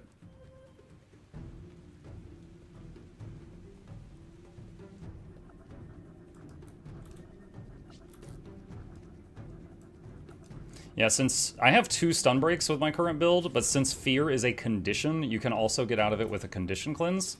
So I was able to effectively do 3 stun breaks there, but it was not enough.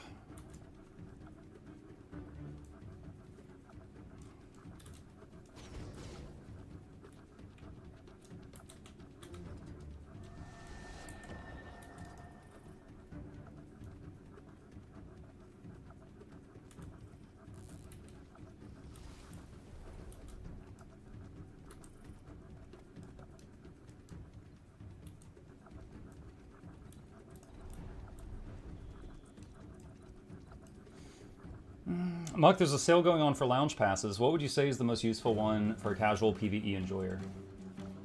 My personal favorite is the Mistlock Sanctuary one, because it has all the stuff that most of the other ones has, but it also has all the Fractal merchants in it. It has an entrance to the Fractal room and also the raid lobby in it. And you can access the world map from Mistlock, which means you do not have to like you don't have to do like a loading screen to get out of Mistlock, then click on the waypoint you want to go to, and then loading screen a second time. You can see the whole world map from Mistlock, so it's one loading screen to get anywhere. So that's my personal favorite. If you're a big fishing enjoyer, Thousand Seas Pavilion, sometimes jokingly called Fishlock by the community, is it's a lounge pass that has a bunch of fishing stuff.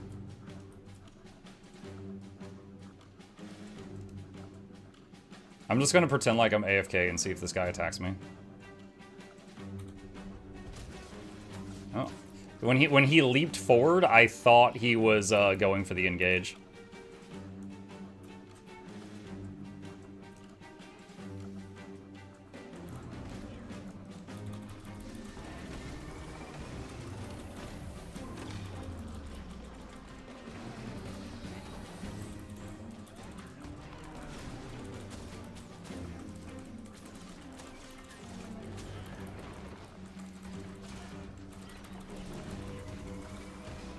This is 3 players and 1 pet, because one's a ranger.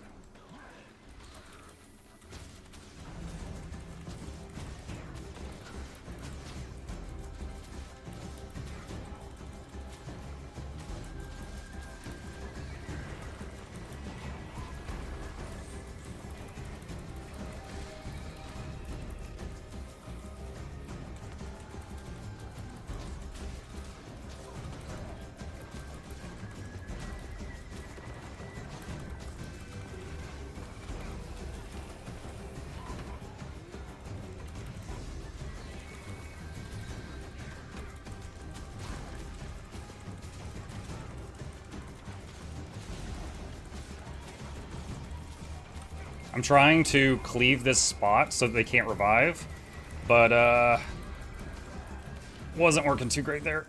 No! Oh my god, I got 2 of them down. I couldn't get my heal off.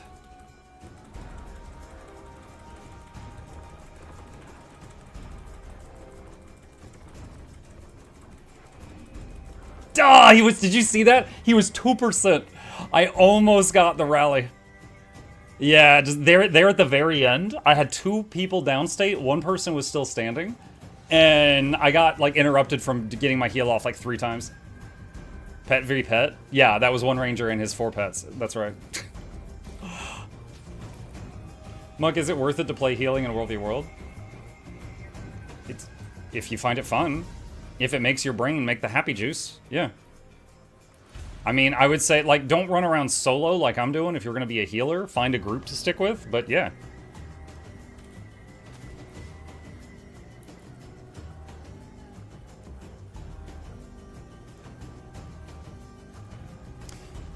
Waiting on Astral.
Slingshot.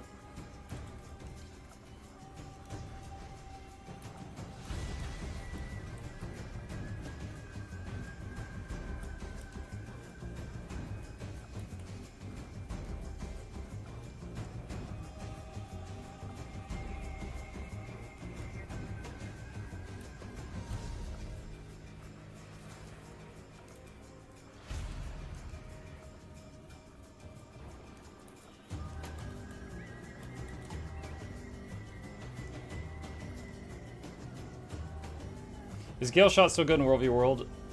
Yeah. Yeah, I mean, Gale Shot is a class that has the ranged advantage. So your goal is to stay at long range from an enemy and just keep filling them full of arrows.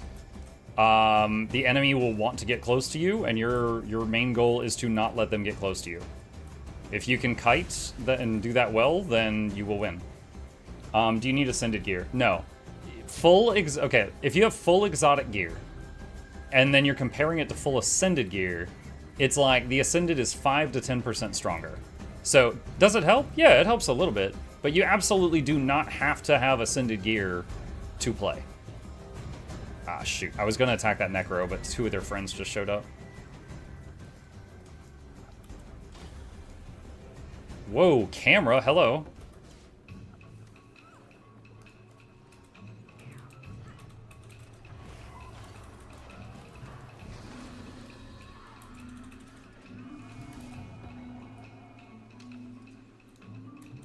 Ooh, we got the wrong underwater weapon out.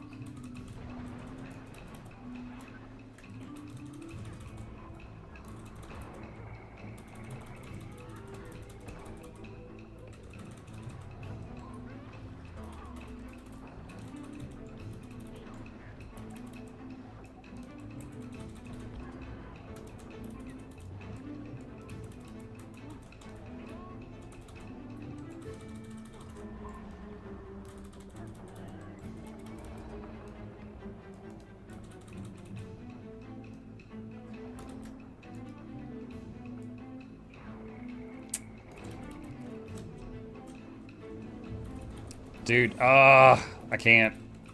I can't. Yeah. I kept getting immobilized by the water, and I couldn't go back in or get out. Dude, there's like, how many is that? That's like 6 people. Ah, it's just too much CC. It was a trap. Like I said, I went to that camp, and around the corner, I'm like, oh, there's a Necro, 1v1. And I went to attack, and then like a group of 5 players came around the corner. So that was the first problem. And the second problem is they all chased me an extremely long distance. They were very thirsty. If I may ask, I use Gale Shot. Will dual axe or longbow be better, or dual axe with staff be better on World v World? I don't know.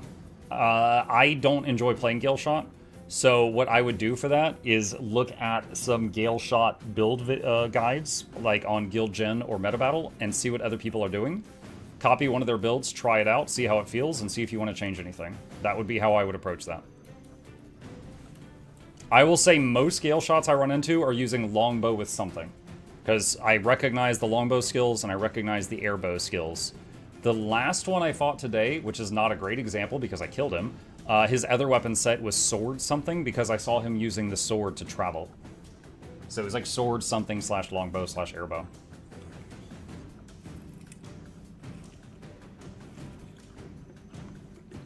Monk, would Guild Wars 2 survive losing quickness and super speed and alacrity?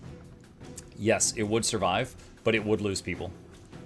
At this point, we're all hooked on quickness, aka the Tyrian cocaine, and we cannot get enough of it.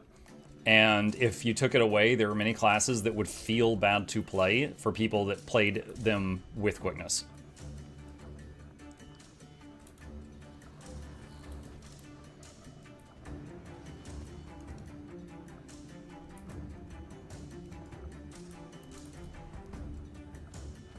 Muck, why do you get 195 per tick for a reward track? Use candy and snow gobbler? I don't care. I have 18.3 million karma. I've beaten the game. I'm not like rushing to get any reward track done. Like, just to show you, I've got 250 World v World potions from before they discontinued these. If I drank all of these, I could get like 10 reward tracks done instantly. And I've got thousands of PvP potions. I truly, I don't need it.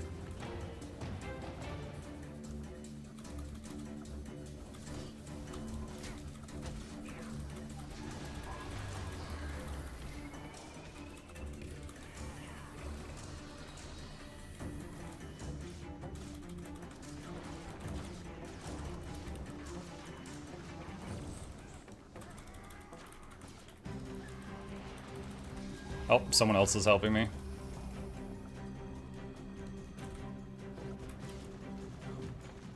Rip. Man, I just walked into so much damage.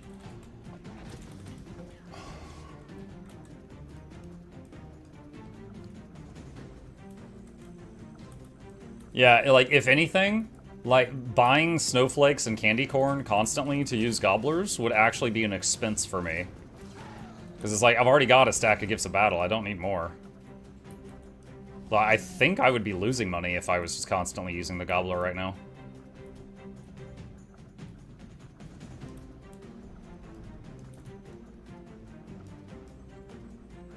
Oh, okay, that's kind of funny. Chat, that is a green tower. I'm blue. That dude's red. He's AFK. I ran past.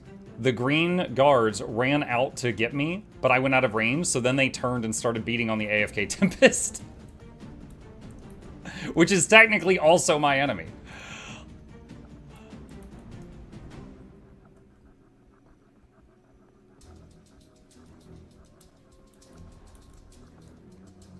Oh, they just capped it. How? Oh, God. That took way too long to render.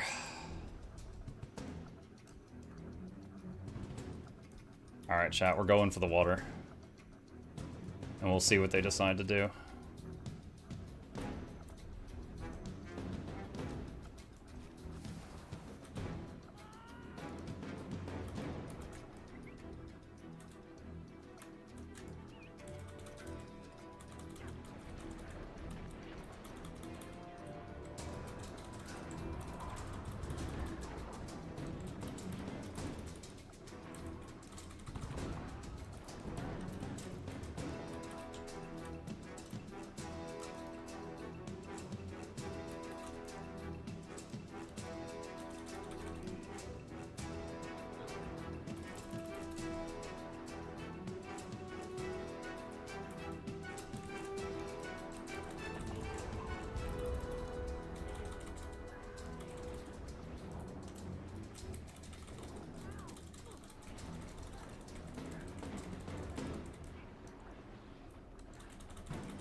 Monk, I just ran your roaming build. I pulled off a 1v4 and killed everyone. Chrono, Dragonheart, Druid, and Mesmer. This is insane. I mean, it works out. It works quite often. If you 1v4'd, you were probably a better player than they were. Especially since you said there was a Druid in the enemy group as well, but yeah. I originally got this build from Paper Roll on YouTube and Guild Gen. Both have versions of this build almost identical to mine, but I changed a couple things that I just liked about this one, and it's worked out pretty good. That's got 2.5 minutes on it. I'm not gonna wait that long. Are Berserkers decent in World v World? Yeah, I lost to one today like 2 or 3 times. Yeah, if they're played well, yes.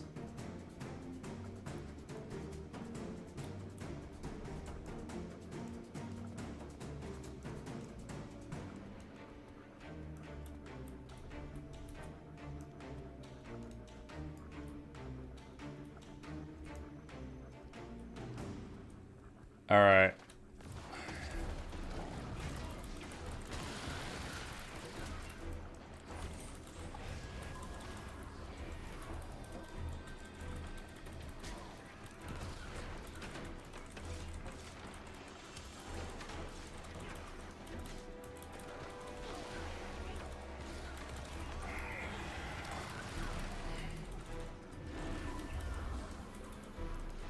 Oh no.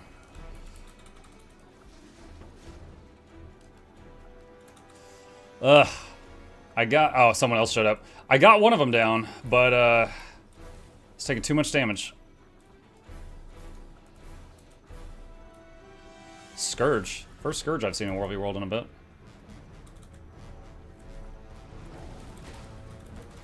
That was weird. I hit the 4 button to try to javelin this guy and dismount him, and I couldn't get it to fire.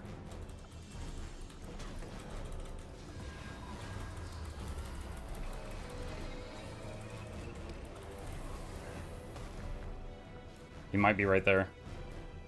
No, there, he got out of it.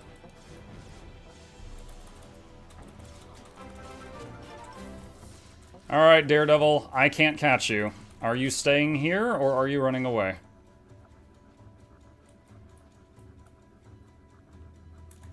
He stayed.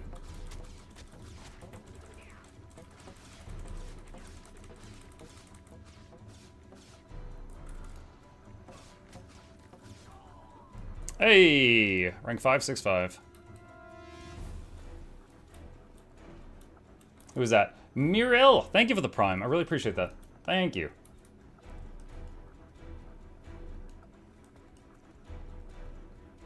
Muck, would you consider leading World v World for the guild, or are you not at all interested? I'm not interested. I had a bad experience. We used to do what we called World v Wednesdays, where each Wednesday we would do that. But I'm not interested in doing that again at this time.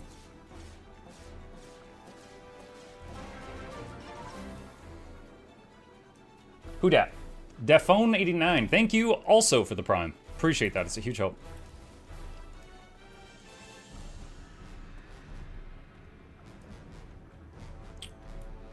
Alright, I'm gonna try to gather these up.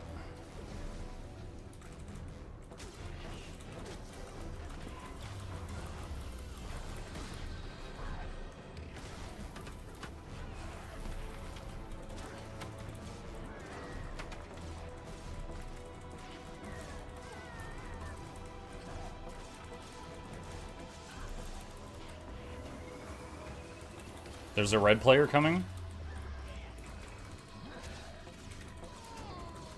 Dragon Hunter.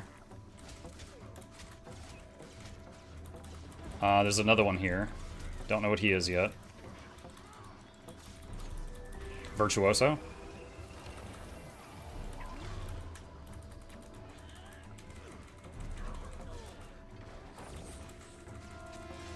Unfortunate. Both pets dead. Very rare that that happens.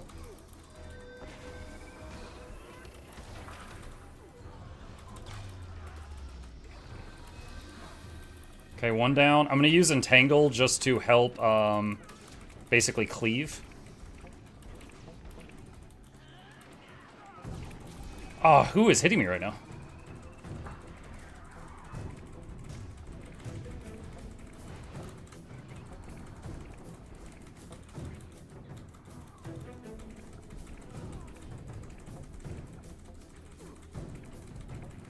Ranger privilege!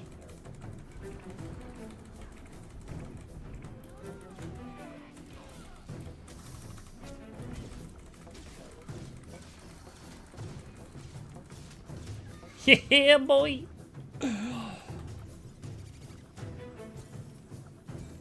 It is very rare in World v World that a fight comes down to flexing the Ranger privilege.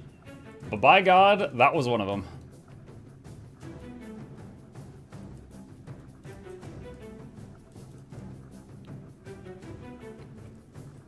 Funny little thing, everybody that PvPs knows about how Rangers have lick wounds, but what many don't know is that Rangers downstate skill 1, the thing you spam for damage, it scales with Condi, not power.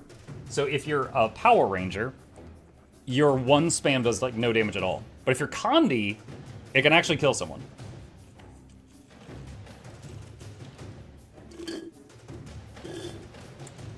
Chad, I was told to avoid Guild Gen. Are the builds on that site that bad?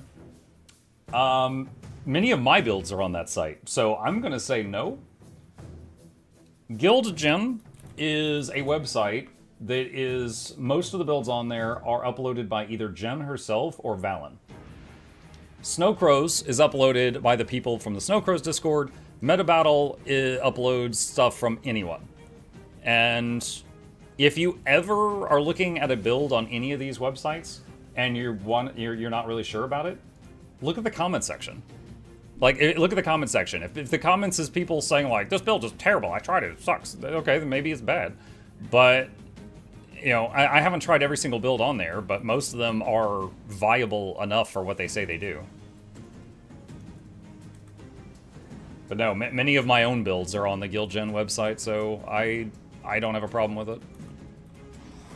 But also, when I point new players to different build guides, I usually will tell them what to expect. Like, Snowcrows is basically a bunch of math nerds who are very good at math.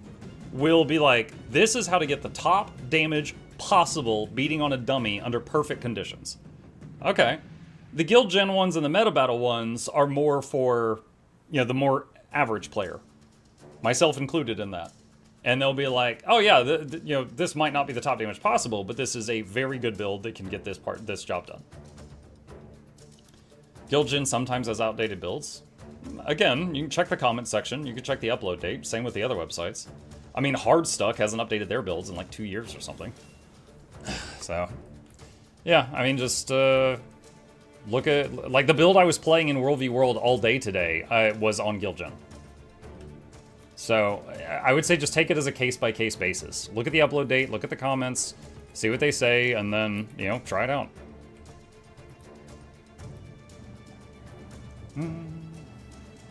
Haha, Null Angel, haha. Reset time? Yeah, I saw the pop-up, but that was time for me anyway. PvE builds, Heisen's channel has awesome ones. Oh yeah, dude, there's a bunch of, was it Mr. Mystic, Lord Heisen, Surma, there's a bunch of other YouTubers that have their own build videos. Myself, I've got some on there that you can pull stuff from as well. Like, you don't always have to go to the build sites if you see like a good YouTube video promoting something. Is there a site for comfy builds? I don't know what you mean by comfy. If you mean like low intensity builds, I have some that I've put up, and some of those videos on that page I put up years ago, but there's pinned comments that's just like, make these changes since 2026 or something. Then, you know, Snowcrows has a section like that. I feel like Valen is quite the people who dislike him for his World v World playing style, and his builds are oftentimes more realistic and less flashy since people only go by golem numbers. That might be why. Valen, like, I don't mind Valen. I talk with him semi-frequently. We were chatting today, in fact. But he had a history of being quite the foul-mouthed PvPer, and he definitely has some people that dislike him from those days. But from what I have seen, just me personally, he seems to have grown out of that. But he's not a coworker of mine or anything. I'm not trying to excuse past bad behavior. I'm just saying I haven't had any problems with him in the last few years. I love the build videos, but unless you have all legit gear, it takes a while to get a gear set for some. Yeah, I often will recommend to new players to make your first gear set Celestial. It's not the best at anything, but it's good at everything. So then, with a Celestial gear set, you can try any build you want, and then over time, make more sets of gear that are specialized. That's usually what I try to encourage people to do. Muck, you kicked my buns in World v World, so I came to ask a question about build making. I'm a Revenant and I love the Greatsword. What's a good ranged weapon for that? Hey. Revenant Greatsword is really good. Like, whenever they use the skill that does, like, the 5 and it makes all the circles that explode, I have to dodge roll that or I blow up. Like, it hits really freaking hard. Ranged weapon to go with that? Crow says hammer in the chat. And I do see Rev Hammer pretty frequently in World v World. I have never played Rev in World v World, so I can only tell you what I've run into. Spear. Yeah, I come across Spear quite frequently, too. It's always identifiable with all the black spiky puddles.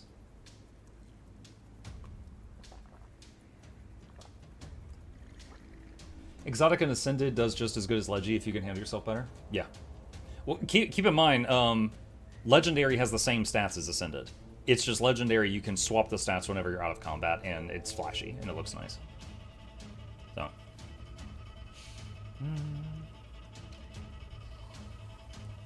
Spear and shortbow are Condi based. If you're using greatsword, pair it with hammer because they're both power. Nerd says. Unless you're using Selly and trying to dip into everything. Home node question. If I bring a friend into my home who doesn't have Living World Season 3 and 4, would they be able to harvest the home nodes? Yes. There was a period of time where I was logging into a few alt accounts each day and using them for farming money. And what I would do is I would, use my home instance and character, my main character, and I would invite the alt accounts to a group and take them into my home and have them farm my home instance, and I would also farm my home instance. And like once a month I would mail all the loot over to the main account. And the free-to-play alternate accounts could loot all the seasonal currencies. So, like, if they ever wanted to make a sky scale or something down the line, they had hundreds of those currencies already done. So, I can tell you with first-hand experience, yes, they can harvest it. Monk, what's the gear that you get from the level 80 boost? That gear seems very good. These days, I don't remember. I think it might be Selly. It used to be Soldiers. It used to be Soldier's gear, but I think they changed it to Selly a year or two ago. And a couple of people are saying yes, so I think that's the case. Okay, chat. I am out of time. Thank you guys for hanging out with me today. I had a lot of fun. I hope you did too. A few plugs on the way out. If you're new here, my name is Muck. I stream every evening and every weekday morning. I'll be doing Guild Wars 2 tonight and probably tomorrow as well, which is outside of my normal Guild Wars 2 schedule because we're taking advantage of the drops. Why not? Hit the follow button or subscribe if you're new. There's links to my YouTube channels if you're not already over there, and a special thanks to the patrons. They keep me in business. I could not do this without their help, and there is a link to that in the chat if you would like to support. Shilling complete. I'm going to raid someone on the Twitch side of things just to support another creator. Let's see who is live right now. Let's see. I raided Laura and Iron Maiden yesterday. So let's see if we can get someone else. Annie is live. Look at Annie. Annie Fuchsia. I can never spell fuchsia without looking at it, chat. I'm a bit dumb in that regard. All right. I've done a few collabs with Annie Fuchsia. She is super nice, and she is new-ish to Guild Wars. So you get to view that new creator experience.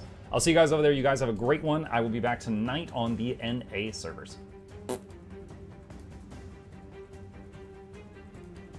I can see the green lava coming for me right now. Yeah.